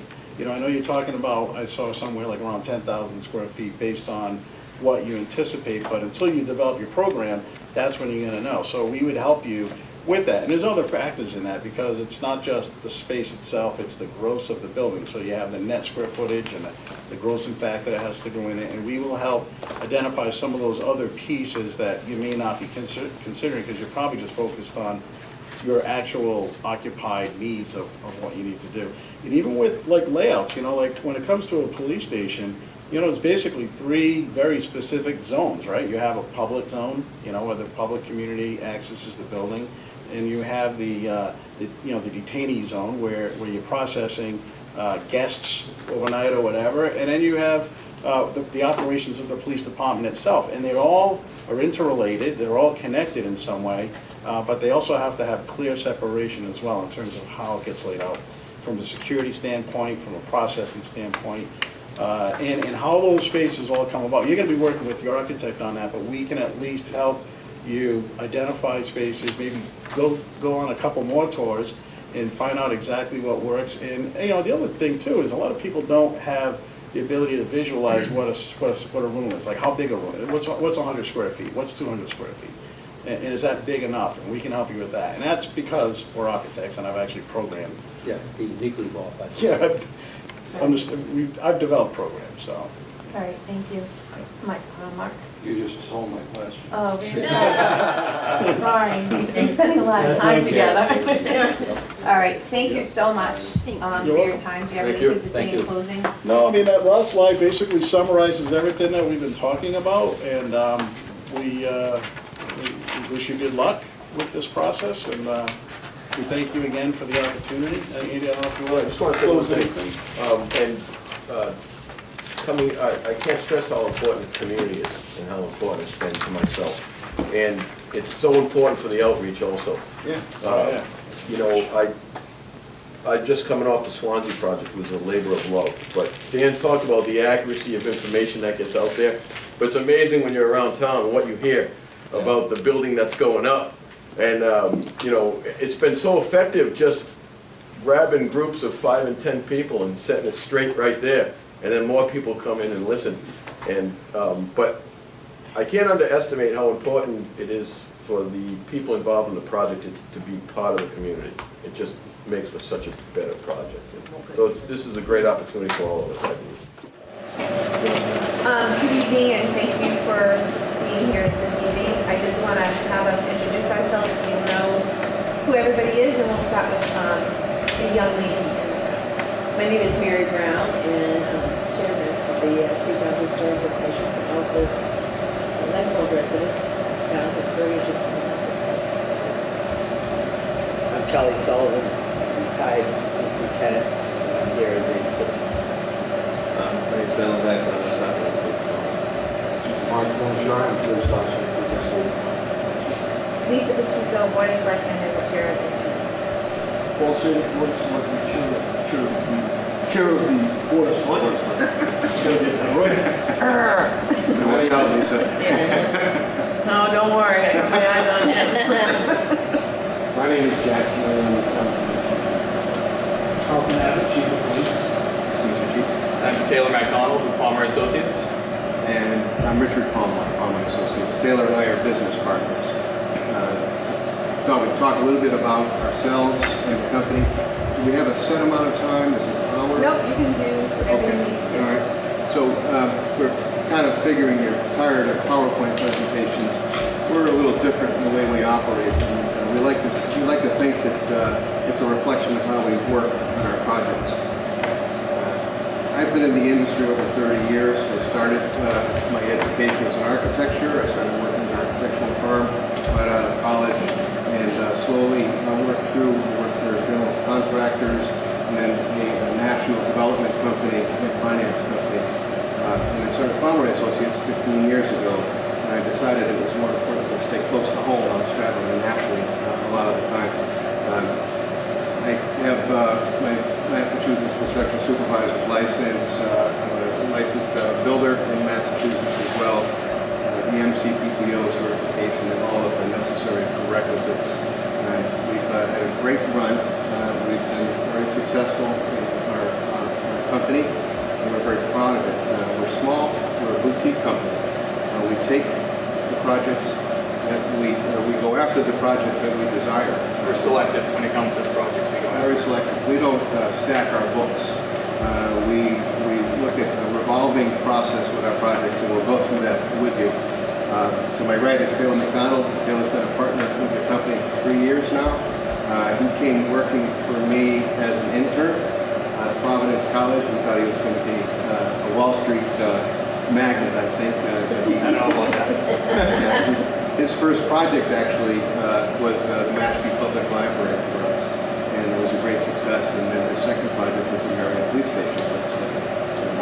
Talk a little bit about so I've been doing public safety and police station projects now for close to 8 years that I've been focusing on public safety, and you'll see that, and we'll get into that more of how that's really the core of what we do. And there's a reason we do that, because it's not a type of management you just do for your first project. You want to select a company that has a lot of experience in public safety because it is very specialized.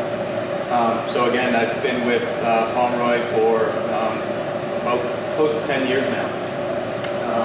I live in Bridgewater. Our office is in East Bridgewater, so we are close by. Rick lives in Bridgewater as well. So it is a community that we're close to.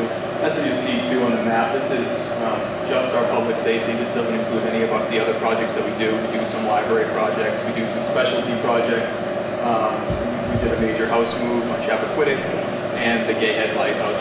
So again, we are very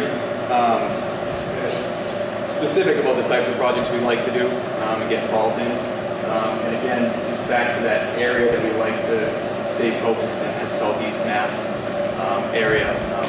We have a lot of connections with utilities, vendors, things that really help our projects roll smoothly because of the types of I guess, personal relationships we able to make in this area. We have no desire to work in Boston or north of Boston or west. We like the southeast, the south coast.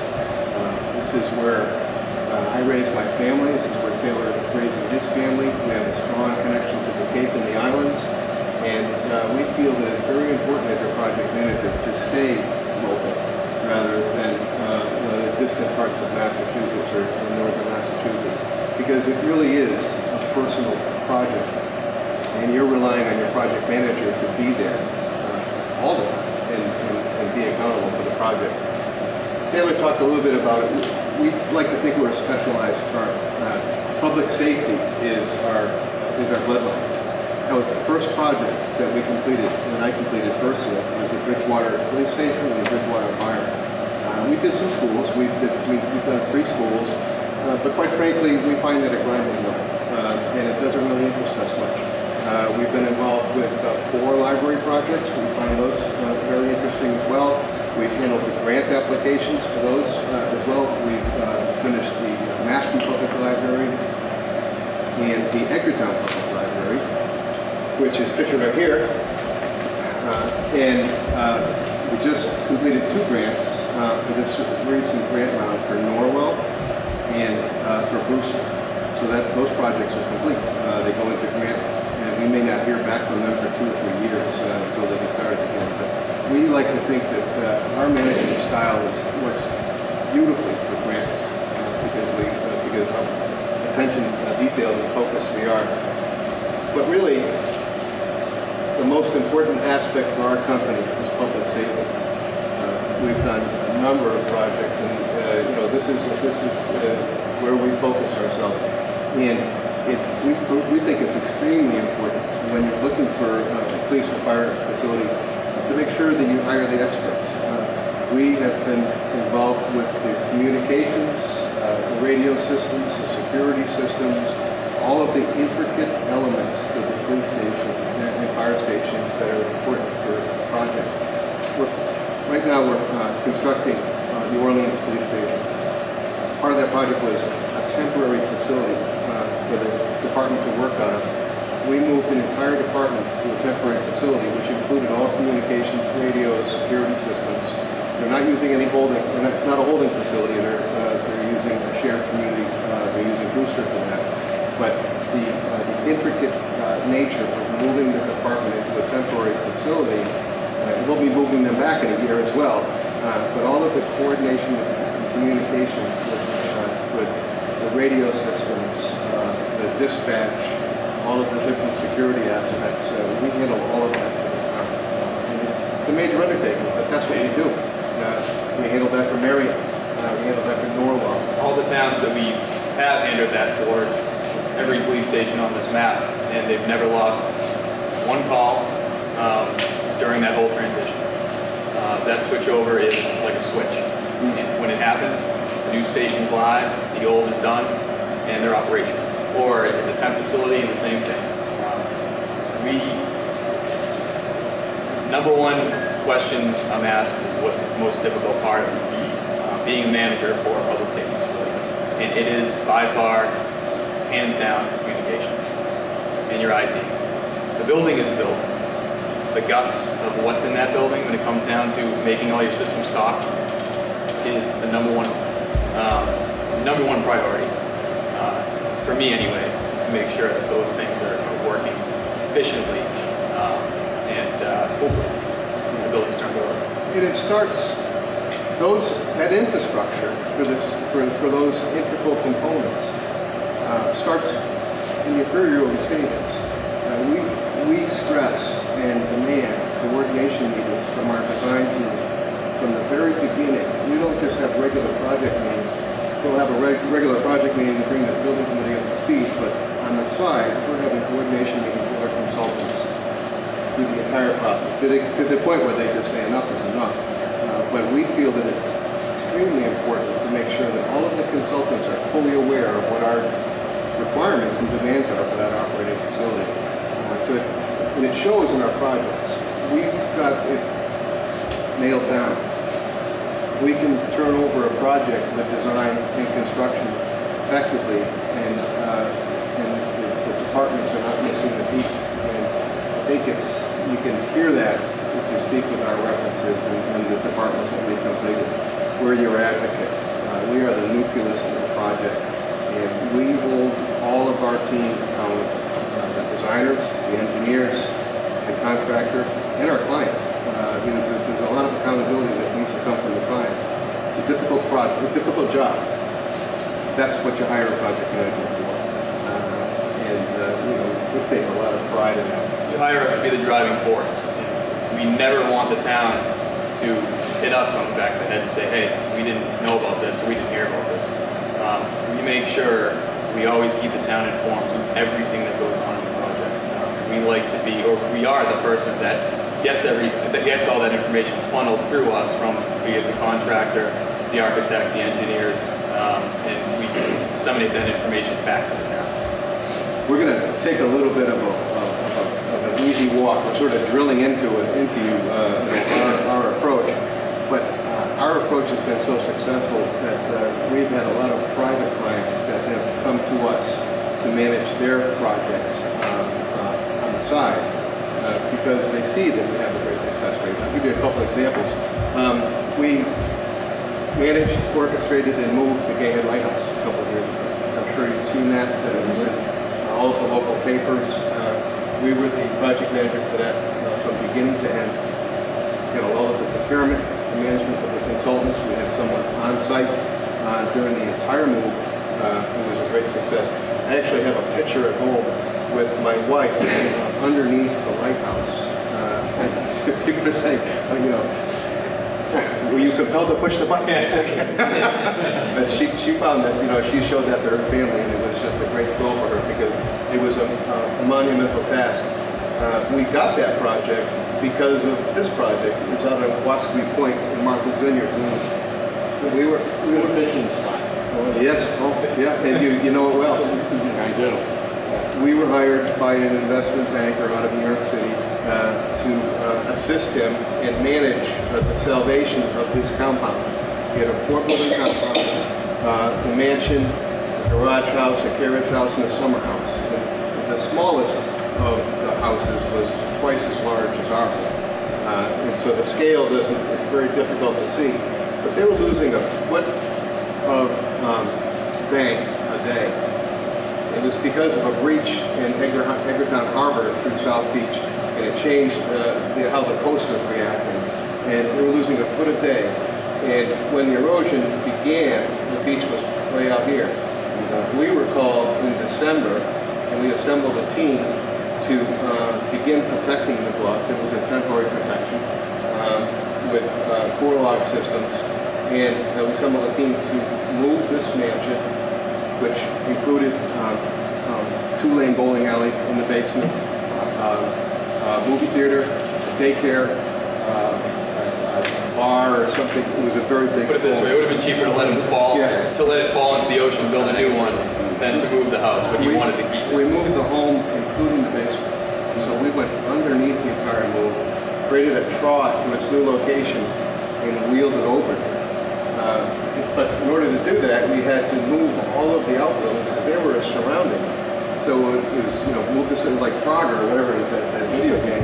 We had to move everything off to the side, move the mansion into its spot, and then move the other buildings around to create its final destination. So I guess where I'm going with this is we're not afraid of tackling those technical projects. And we find that the police facilities in particular are extremely technical. And that's why we stay focused with them. And that's why we do it every single day. And that's why we have all of the contacts and, quite frankly, the reputation that we have. Every project we get involved with, we like to interact with the community. I like to have community involvement with our projects. And some examples of that would be the Edgartown Public Library. When we finished that and moved it, we created a chain of residents. So that we didn't, the books were moved, by a mover, professional mover, but a chosen number of books went from resident to resident, from one library to the other. The kids loved it. Talk about some of your experiences. Yeah, so this picture here is a beam signing that we had about a year and a half ago in Chatham. So we paint a whole beam white, and everybody in the town can come down. We like to set up times for classes to come down and help the kids paint their names. And this beam actually was the main beam that ran end to end in one of the gables of their apparatus bay. So they left it white. So now when kids and people in the neighborhood come into the building, they can actually look up and see their names. I think the fire department did cross off some names of people that weren't advocates for the project, but most of the names are still there. So they left the messages too. Yeah. In Mashpee, there was a lead. We did a solar project there, so we got the schools involved in teaching them about solar panels. And so we really like it. That's the reason we set up kind of this round table discussion. We like to have that small town feel in our projects. We like to bring that to the community when we do our projects as well. The Gayhead Lighthouse. You have a question? I'm sorry. I watched the video on the Gayhead Lake. It's amazing. Yeah, it is. Let's say that we pay you. So what do you do for us? What do you help us with? Do you help us with hiring an architect? Can you run us through that scenario of what you do? Thank you. It's almost like we asked you to ask that question. Do you mind if we sit down? You're the second guy that's answering.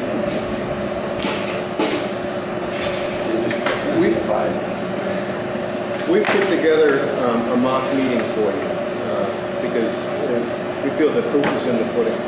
And so we've assembled a kickoff meeting and identified some of the things that we would be hitting on right up front. There are some long-range items in there as well, but it's to give you an example of how we operate. But the first thing that we would be doing would be establishing the criteria for hiring the designers. And we manage that process from beginning to end on behalf of the town, as well as the notifications and the entire process for hiring the architect. But if you will, allow us to just go through the mock meeting. There's just examples here, and we've also got some examples for you of other projects and some of the documentation that we provide. Taylor's kind of a pro at running our meetings these days, so I'm going to going to take a step back and So, sorry for the long-winded list at the top, but I did notice, you know, on your website you had a building committee, and I did see that you had a subcommittee for the police station, but I didn't know who made up part of that, so I listed. So we need to white out some of them. Okay. Well, they're all on the website, so that's why they're included. But what, you know, what we would... First off, thank you very much for your confidence in us. We're really glad to be working for you. So really one of the first things we would start talking about is our schedule, especially here when we have money approved to take us through design and engineering. The first step is getting the architect on board. So what we did here was lay out a schedule, and I think it's actually fairly aggressive. And the first thing we would do is have that kickoff meeting, get a RFQ in front of the town, request for qualifications, basically the same thing you put out for an OPM, you're putting out to find an architect. We have those examples we can give to the town. The town approves that RFQ. We get that out on the street.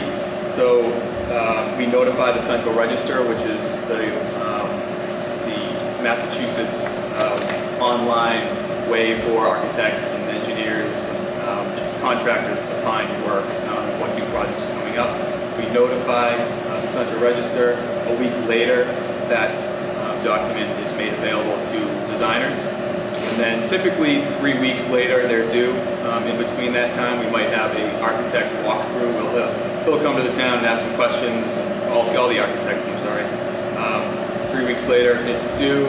We receive those, qualify them, award a architect, and from there we can set our schedule for design. And we will manage that entire process for you. Set the schedule as Taylor has laid out, provide the draft documents for approval, handle all of that process all the way through design. So you just basically sit back and enjoy the ride. We'll give you the documents and our recommendations for approval, and we'll finalize things and publicize everything for you.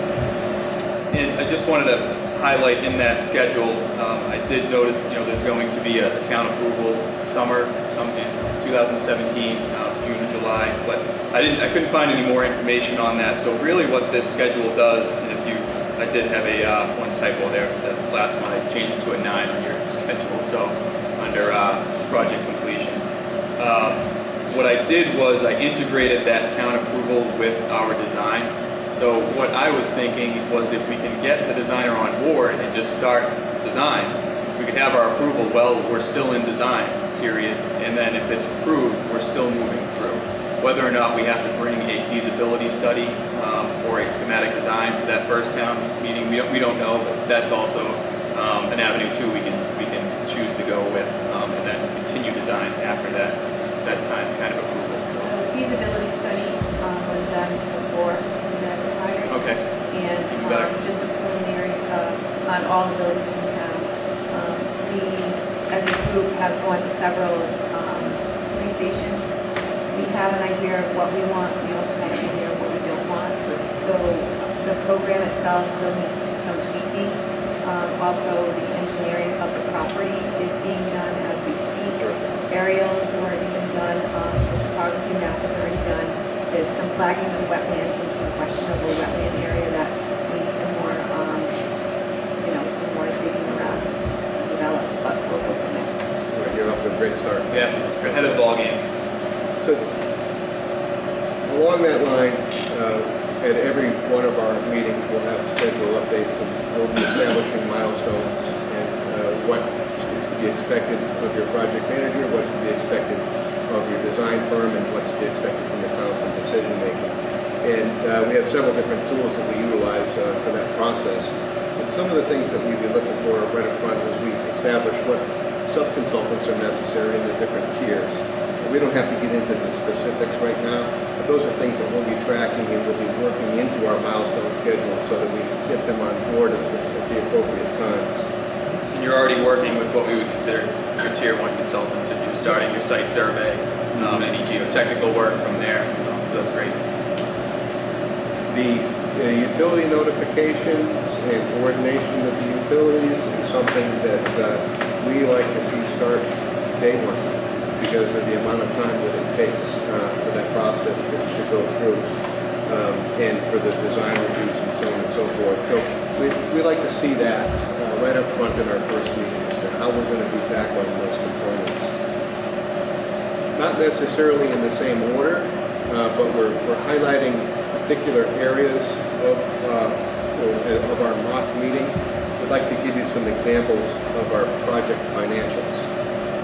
On day one, we will be monitoring and managing your budget. We didn't. I brought 6 copies, so if somebody doesn't mind sharing. To give you an idea of some of the management tools that we use and the budget tools that we use. Here's an example of the Brewster Fire budget report. We're just starting at tab 1. Yeah. It's fine. First report within tab 1. That person's class is probably. Yeah, that's fine.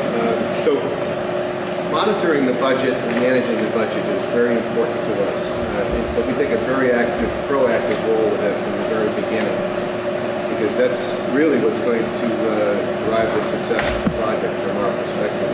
Here's an example of the Brewster Fire and Rescue budget report. And we generally will give an update at the end of each month, starting with design. Any of the decisions that have been made by the committee or any actions that have been taken that may have impacted your budget, and bring it to the committee at the end of the month so they can kind of see how their budget is evolving over time. The most important aspect is that the bottom line number never changes. We're managing all along. We may find cost savings at certain times. We may find overages other times, but those will be thoroughly described to you and given to you with recommendations. As you can see in this scenario, there was a hazmat consultant service that was added, so we added a particular line item for that, and it was adjusted through the contingency. So it's just an example of a monthly report that we would be providing. Go to the next page. Just another example of our financials. This is a example of a payment submission recap.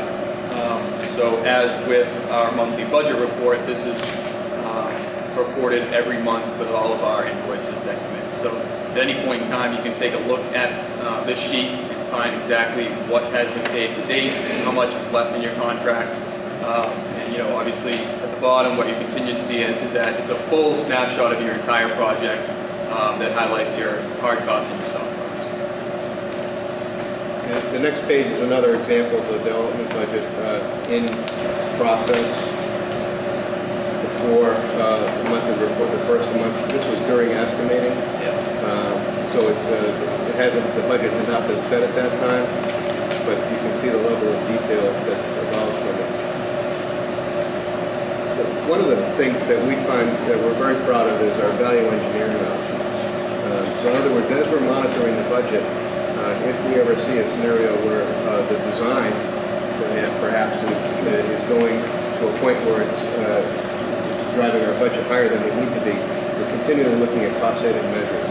And here's an example of our value engineering exercises in Chatham, where they had accepted over $840,000 of value engineering. The reason that the number crept up was not necessarily the design, but we went through a very drastic period of escalation, and it was a project delay on the project that drove the numbers up. We went through a value engineering exercise. The town chose certain items. We made the modifications in the design. We went out for bid. We came in under budget. We came in to the point where the owner was able to add things back into the project during construction, and they got exactly what they wanted. And we added back, more than half that amount back into the project to add value to the project. The whole key here is to make sure that you have that you're not over budget. You want to be able to drive that budget along the way. We just really want to make sure that when the community visits the station, the last thing we want them to say is, "You spent our money on this."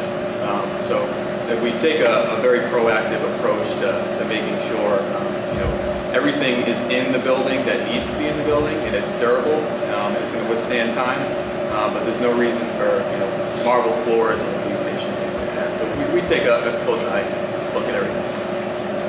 One of the aspects of project budget control is quality control of the design. Not only are we managing the contractor during construction and making sure that we get quality control during construction, but we find that it's most important during design. And we take a very strong role in the review of the documents during the production. We insist on quality control reviews and periodic estimates, and we also perform third-party estimating. So the architect will be doing estimating, and then through the town of the OPM, there'll be a second set of eyes on the estimates. And as we monitor the design, we're making sure that all of the T's are crossed and the I's are dotted. Quality control of the documents. Everyone always stresses quality control of the construction, but we think it's most important that the documents hold the most quality, and we'll tell you why. If the documents are as good as they can get, and you have a solid contract with the contractor, if an issue comes up, you're always referring back to the contract. What does the contract say? You have a good quality set of documents with change order control that is in check, and your change orders are minimal on the project. There will always be changes on the project with change orders. No set of documents are ever perfect. But our goal is to make sure that they're as good as they can get. Our change order ratio is less than 1% of our projects. We've never had a project go over. No. So there will be opportunities, there will be times when there are changes in the project. And traditionally what we will do is we classify right up front. And we make it very clear with the architect and the owner. There are situations on the project where there will be owner-initiated changes, which is considered an upgrade to the project. There are situations on the project where it's design-related, and we classify it as a design-related item. And then we have unforeseen conditions. Really, we have three categories. If I can interrupt you for 1 second, if you skip past this document that you were looking at, and then there's one more that's also value engineering, there's a copy of our change order law as well. It's still in tab 1. It's the last document in tab 1. It looks like this. So I tried to get a lot of this back. So you'll see, there was a number of change orders in Chatham. A lot of those were owner add-backs. They were because we had value engineered the project, we were under budget, and then the owner wanted to add back. But every change that is initiated on the project goes through a thorough review, and we hold the contractor to speak to the fire, and we hold the architect to speak to the fire. We've had scenarios where we have supported the owners going back against the architect. We've had scenarios where we've supported the owner pushing hard against the contractor as well. It's very limited, but it does happen sometimes. The most important part here is to hold everybody accountable for their responsibilities. And what this change order log does is exactly that. There is something that comes up that needs to get paid, that comes out of contingency, but it may be something that was egregious in the design that the designer may have missed. They're put on notice. And then it's kept in this log that you're on notice, that the town has the right to discuss this with you after the project. And it may be something the town decides to pursue after the project is over. So this is given to you as an example of a log that you would receive on a monthly basis. There's a number of documents that you would receive on a monthly basis, and this is just an example of that. We have other tracking items. I don't know how much detail we want to get into it, but you're free to take a look at these. But our meeting agendas with our committee are traditionally fact-filled agendas, and we keep very close tabs on all of the responsibilities so that we can ensure that the design is effective and occurs in a timely manner, that the bidding process is appropriate and accurate, and that the construction duration is not prolonged and efficient.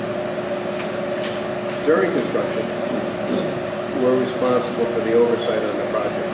We're not responsible for the contract. We're responsible to make sure that the contractor performs based upon that contract. And that's something that we stress it's very important with our clients, is that you don't want a project manager or a project clerk of the works who is directing or dictating. We have very clear lines of contract responsibility and insurances.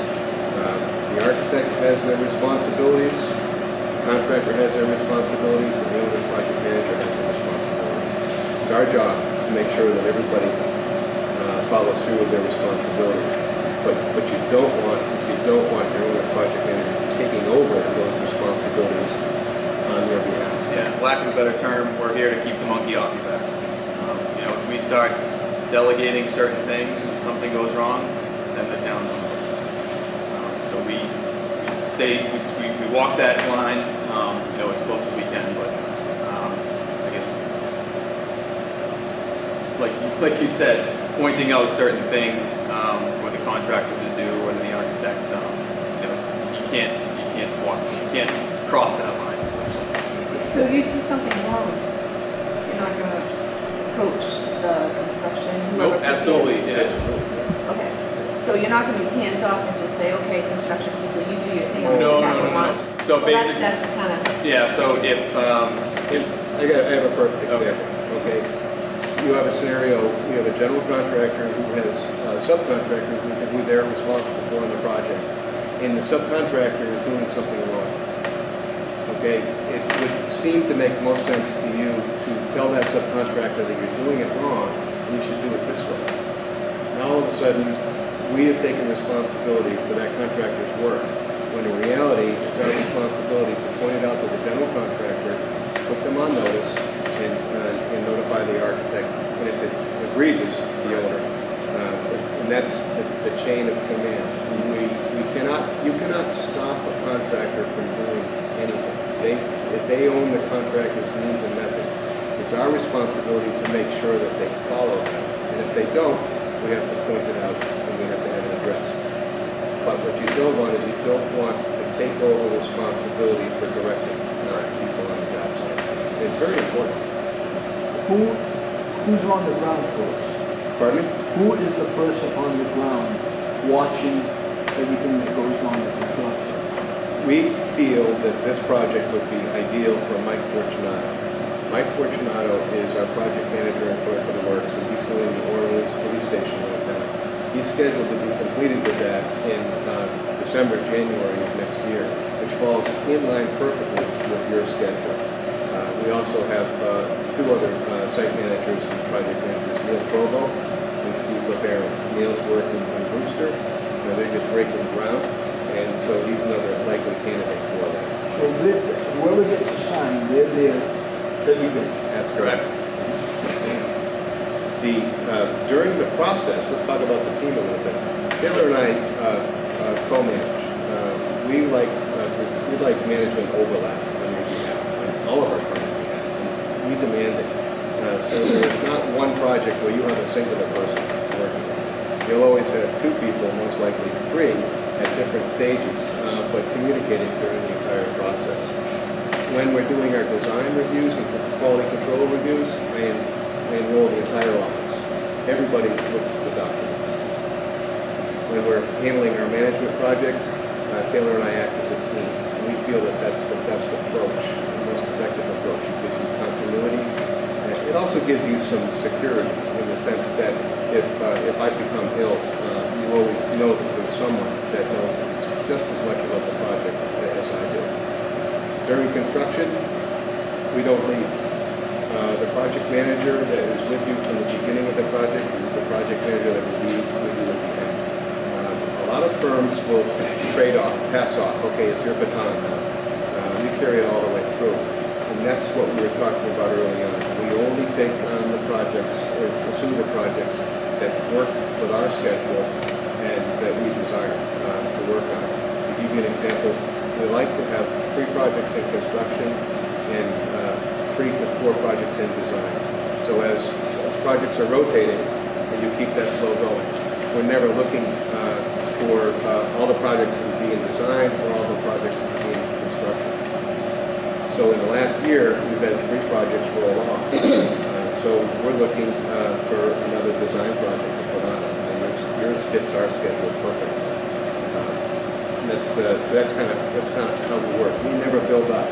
We're not looking to sell the company. We're not looking to expand. Very comfortable. We like the way that we work as a nucleus. We have 7 people on board, and we're able to provide the service for our projects. In some senses, we're probably losing money doing it. Having both of us at a lot of the same meetings, but if we were hired tomorrow, we had our meeting a week from tomorrow, Rick and I would be here at that meeting. If we were, a year and a half later, and we're closing out the project, Rick and I are going to be at that meeting. So during construction, we'll always have that one person on site. Rick or I, or the both of us, will be at every project meeting. So we don't go anywhere. We're involved from day one with all of our projects. My name's on the letterhead, and I'm very, very particular about my name. So we only do the projects that we're proud of and that we can service. And we feel that this is a perfect opportunity for us. There are some other documents and tools that we use during the process. I'm not sure that we have to go through them all, but I think that one of the things that may be valuable for you is to go to that last tab and we talk about some of the communications coordination.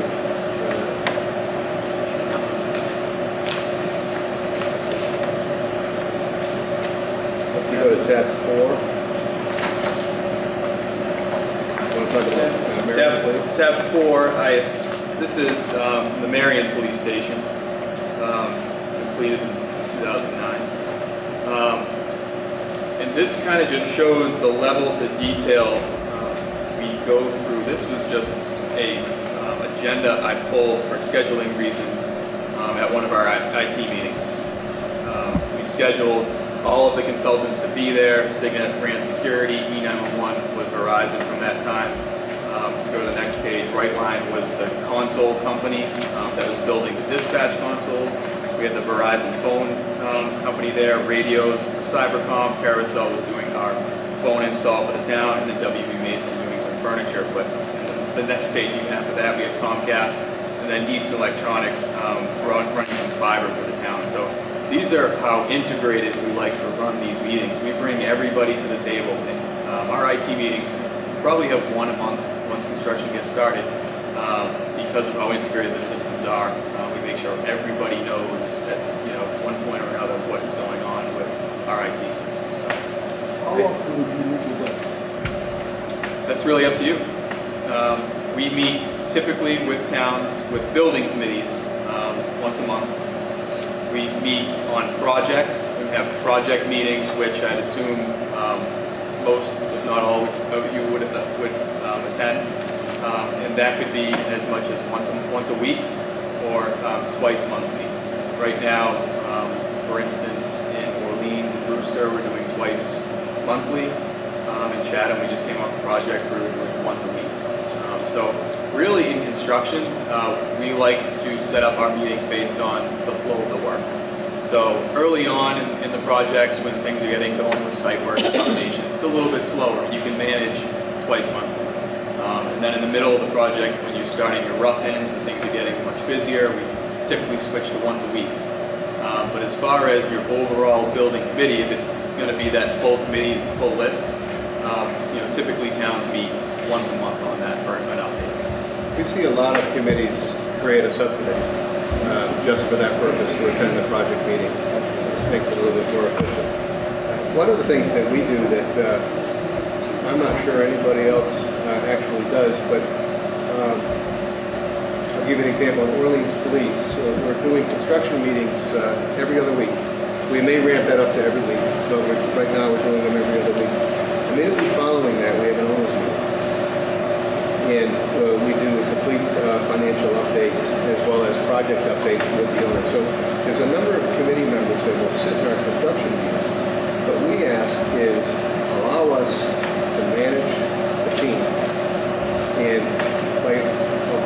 course, if you have a question, please ask a question. But allow us to manage the project, observe, and then after the meeting, we have a decompression and an oversee. And the contractor leaves them. The contractor leaves, yeah, that's a very good point. So now we can speak freely. And there may be times when the owner may have a question about something that's occurring in the project meeting that they really don't want to ask.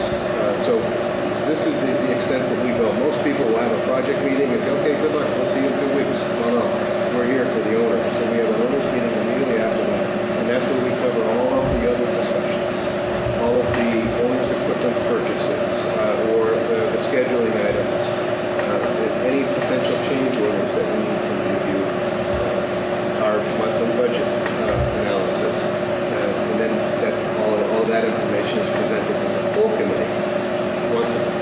So it's a very interactive process that we have, but what we find it's extremely effective because we want to control, we want to manage the contract. We don't want to control them. We find that I don't think in the 15 years that I've been doing this that I've had to raise my voice once or pound my fist on the table. We're very even-keeled. Maybe last week. There's times when you have to stress the importance of something. But we feel very strongly that if we have a sound set of documents, and we're comfortable with those documents, we have a sound contract with the contractor, and we manage people the way we would like to be managed, and we treat people the way we would like to be treated, we find a very good relationship. We haven't had one litigation. We haven't had one project over schedule. And I don't even think there's been there's not even an arbitration. It speaks to how we manage. And, we have good contractors, good architects, and we like to think that we bring a unique way of going about our projects. I chuckled when we turned the tabs. I have one thing I'm very proud of, and we're very proud of our company, but if you go to tab 5, we were talking about quality control review. And it just so happens you put in mine, Kevin. I know. I was actually going to say that. This is Rick's quality control review from Orleans, which they just started construction. So this was done very recently, and this is just Rick's comments. Yeah, this was just, I said, everybody in the office must read drawings. But these are my comments for Orleans. And take some time to go through them. We make sure the T's are crossed and the I's are dotted from one end to the other. We're just coming out of the ground there. The temporary facility is complete. The department has moved in. We're starting foundations. We had a very iffy site from a suitable material perspective. The way that we designed the site and how to deal with the unsuitable materials was very effective. Right now we're sitting with a contingency of just under $600,000 for the completion of the project. And our goal is to turn most of that back, 75% of it back. All of the materials have been purchased, all of the submittals have been completed. Any of the open items have been crossed, the T's crossed, and we're very pleased. We think we're going to cruise through this, knock on wood, and open that up in December. And we're over that change order period. Once you get out of the ground and everything's been purchased, there's very little left. So and I think that's a reflection on how hard we push those drawings during that phase. Other than that, I think we've been talking maybe too much, but one last thing about our firm. We're not aligned with anybody else. We don't do any other service. We don't provide design. We don't provide construction. What you see is what you get. We're a project management firm. We don't joint venture. We don't do any of that. We've been approached by other firms. So look, we want to go after this project, and you guys have all that experience. Will you join up with us? No, we're not interested in that. We're interested in servicing our clients. And we have to build a resume to get the job. We're not interested. That's the end of it. And eventually, someday, my exit strategy is my partner takes over. He's doing a great job. So I have to find my exit strategy then. We plan on being here for a very long time. Thank you. We'll just go around and see if anyone has any questions.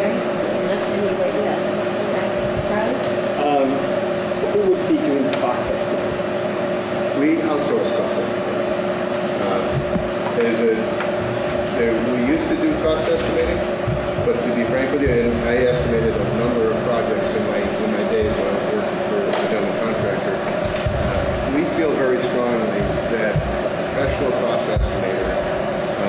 And a good cost estimate is done by a professional cost estimator. If you're not in tune with the numbers on a day-to-day basis and understanding the peaks and valleys for the costs and the labor costs and everything else, we think that it's a risky proposition to handle your own estimating. We will estimate any potential proposals that the contractor gives or change orders. We do all of that ourselves, but during design, we recommend that a third-party cost estimator do an estimate in parallel with the architect's estimate. So we outsource it. Any particular firm that you work with on a regular basis? Absolutely. We've used a few of them over the years, but we have a real strong love affair with A.M. Fogarty. A.M. Fogarty. I've known Peter Timothy since I was working in architecture in Boston, so it's 25 years, and he has been, we've just started using him again over the last 2 years, and he's been doing a fabulous job for us. Right on the money. A bit conservative, which you like, but right on the money. You did the Marion Police Station. Right. How do you feel that came out? Well, we have two issues with that building, and one of them was budget driven. The town had a set budget, and they wanted to go less expensive on the HVAC system. The original system was more expensive, and the decision was to go with more Less controls. Yeah, less controls and more of a split system, almost residential system. And so what's the net result is that they don't have the comfort level that they truly desire. But it was a budget decision. The other issue that we have there is siding. There was a new material that was on the market that the architect recommended called blue cedar, and the material was installed. There was a defect in the expansion and contraction of the material. It was discovered about 2 years, or a little bit less than that, after the building was built. And the first claim was by the manufacturer that it was installed incorrectly. So we immediately went back through the records and pulled up all of the documentation. We had a mock-up panel that was completed. We had a mock-up panel that was completed on the building. We had the manufacturer's representative come in and sign off on the installation twice. We had a picture of the manufacturer's rep giving a thumbs up in front of the first section that the contractor had put up. So that put the nail in the coffin. And then we had photo documentation of every wall during the process. It took us 4 years, if not longer. They finally committed last fall. The manufacturer came back and stripped the entire building and replaced all of this siding. We were very proud of the building. We did have a couple of issues. I think the most important part of that is that we've stayed with that project all the way through. Even though it was a manufacturer's issue with the siding, we stayed with that, as well as the architect did too, to make sure that the final product was delivered.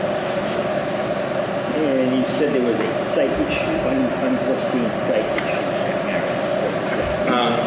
It was a boulder field left from the glacial period, and the geotechnical reports, you can't drive holes everywhere on the property. So there was a geotechnical report that identified boulders to a certain caliber. After the contractor, we designed the specification to accommodate that, so that if there were boulders larger than a certain size, the contractor would be paid accordingly for it. As we started excavating the project, it became very apparent very quickly that there were more boulders than originally planned, and of a larger size than originally calculated during the geotechnical. So the architect had recommended that it be handled in a certain way to monetize it. We disagreed with that.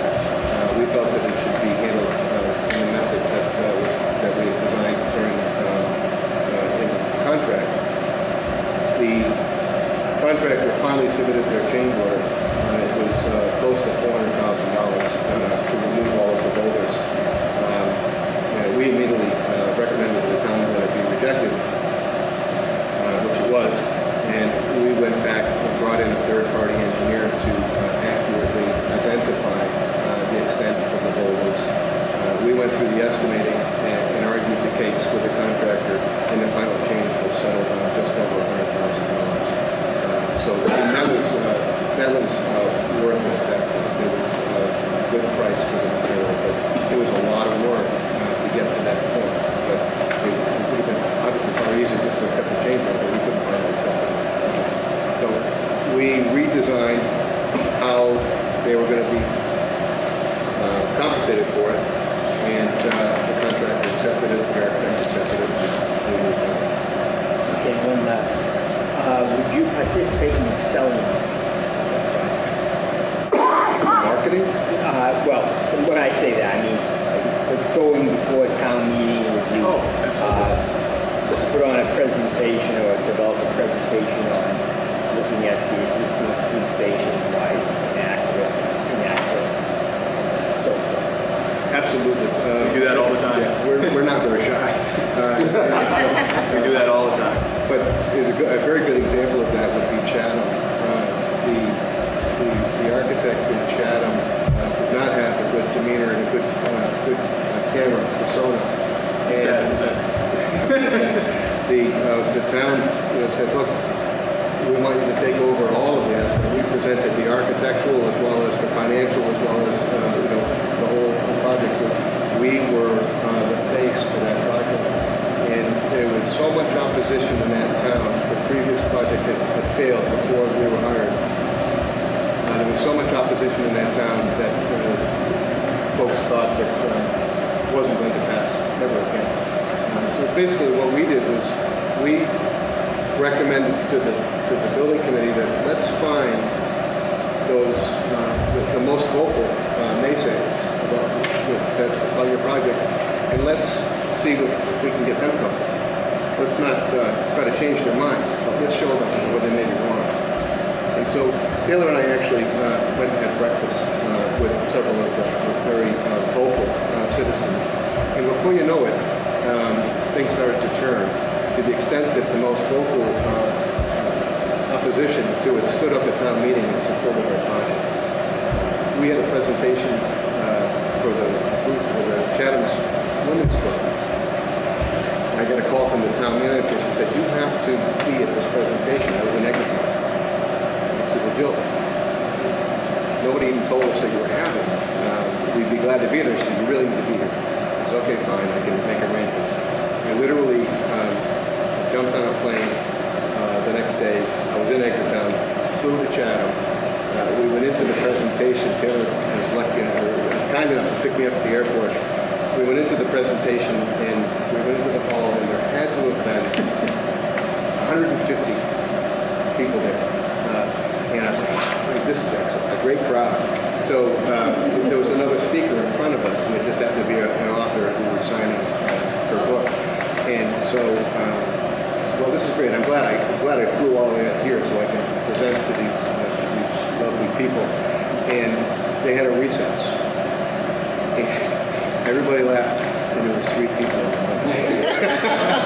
So it's oh boy. But, we did the presentation, and we've done that for all of our communities. So we really enjoyed that. That's a very important part, because we feel that the community wants to hear from the committee, but in many cases you want to remove yourself from it a little bit, and you want to bring in another party to speak on your behalf. So we have no problem with that. Thank you.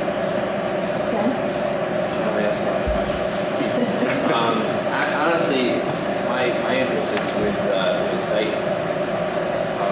So it's something that you're currently going through there now. Yes.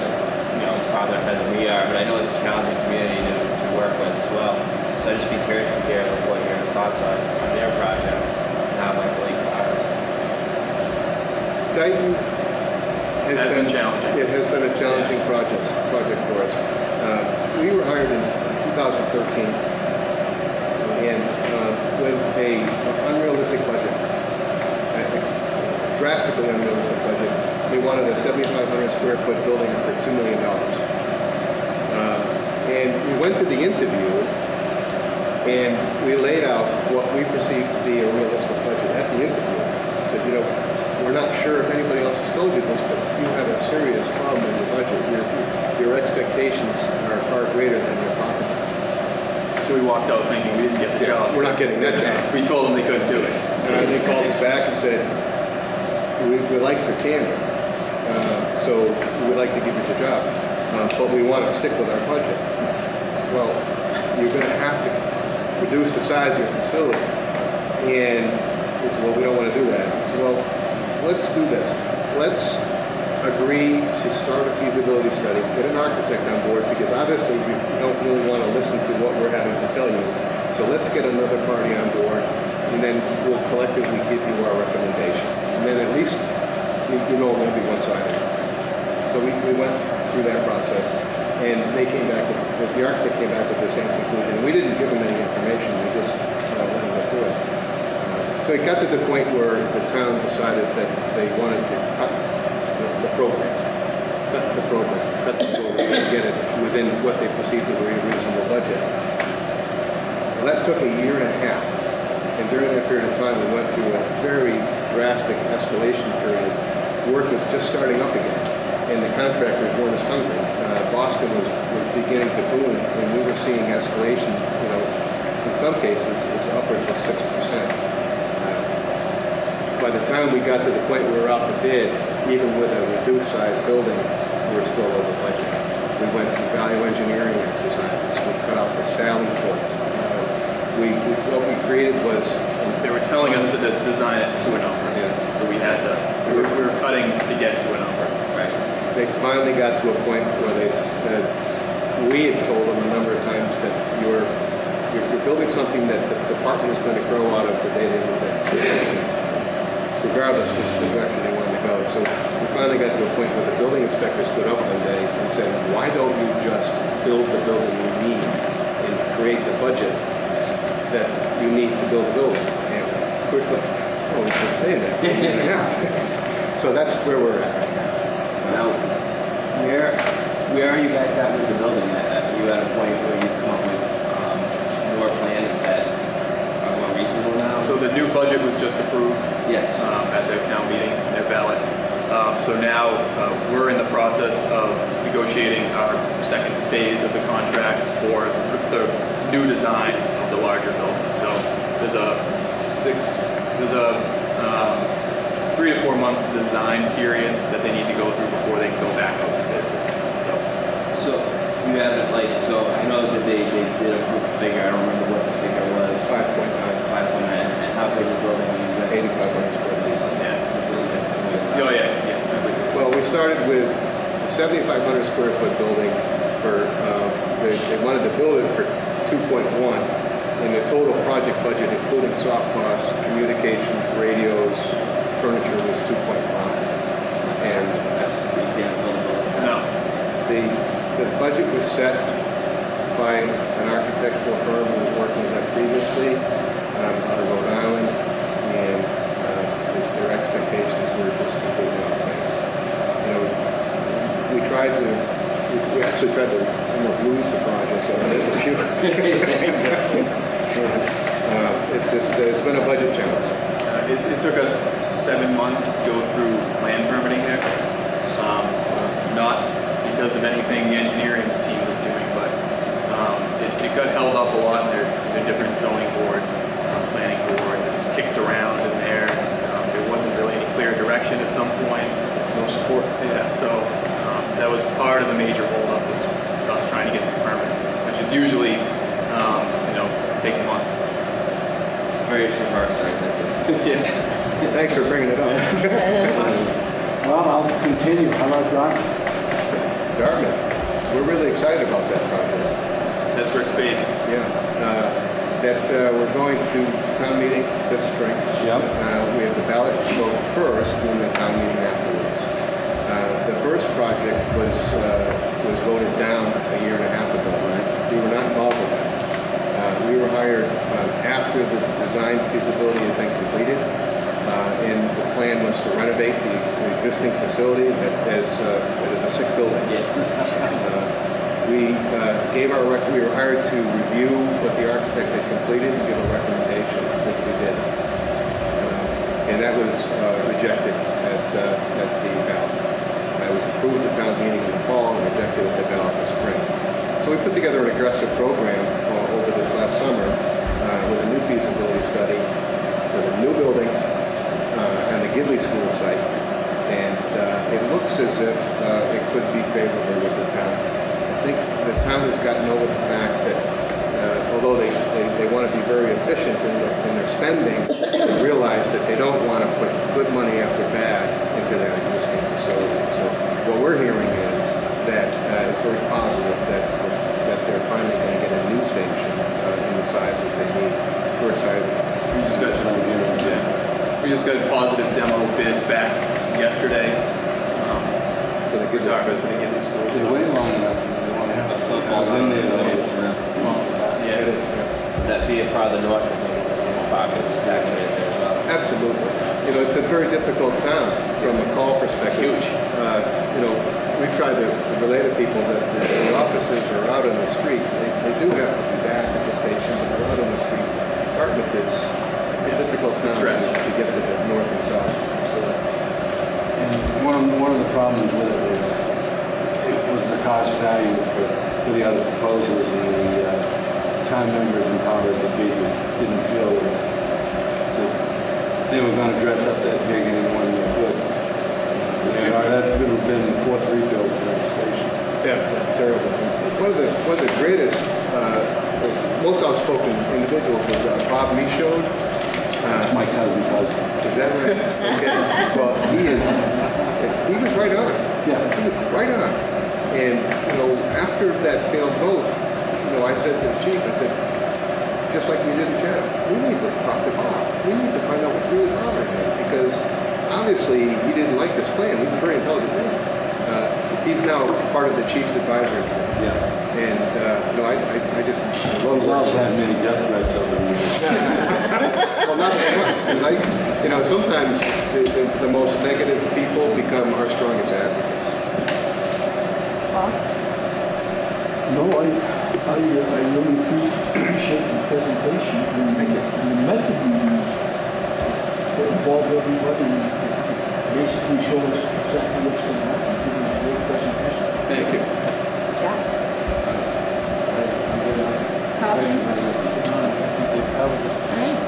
Thank you so much. Thank you. I appreciate the time.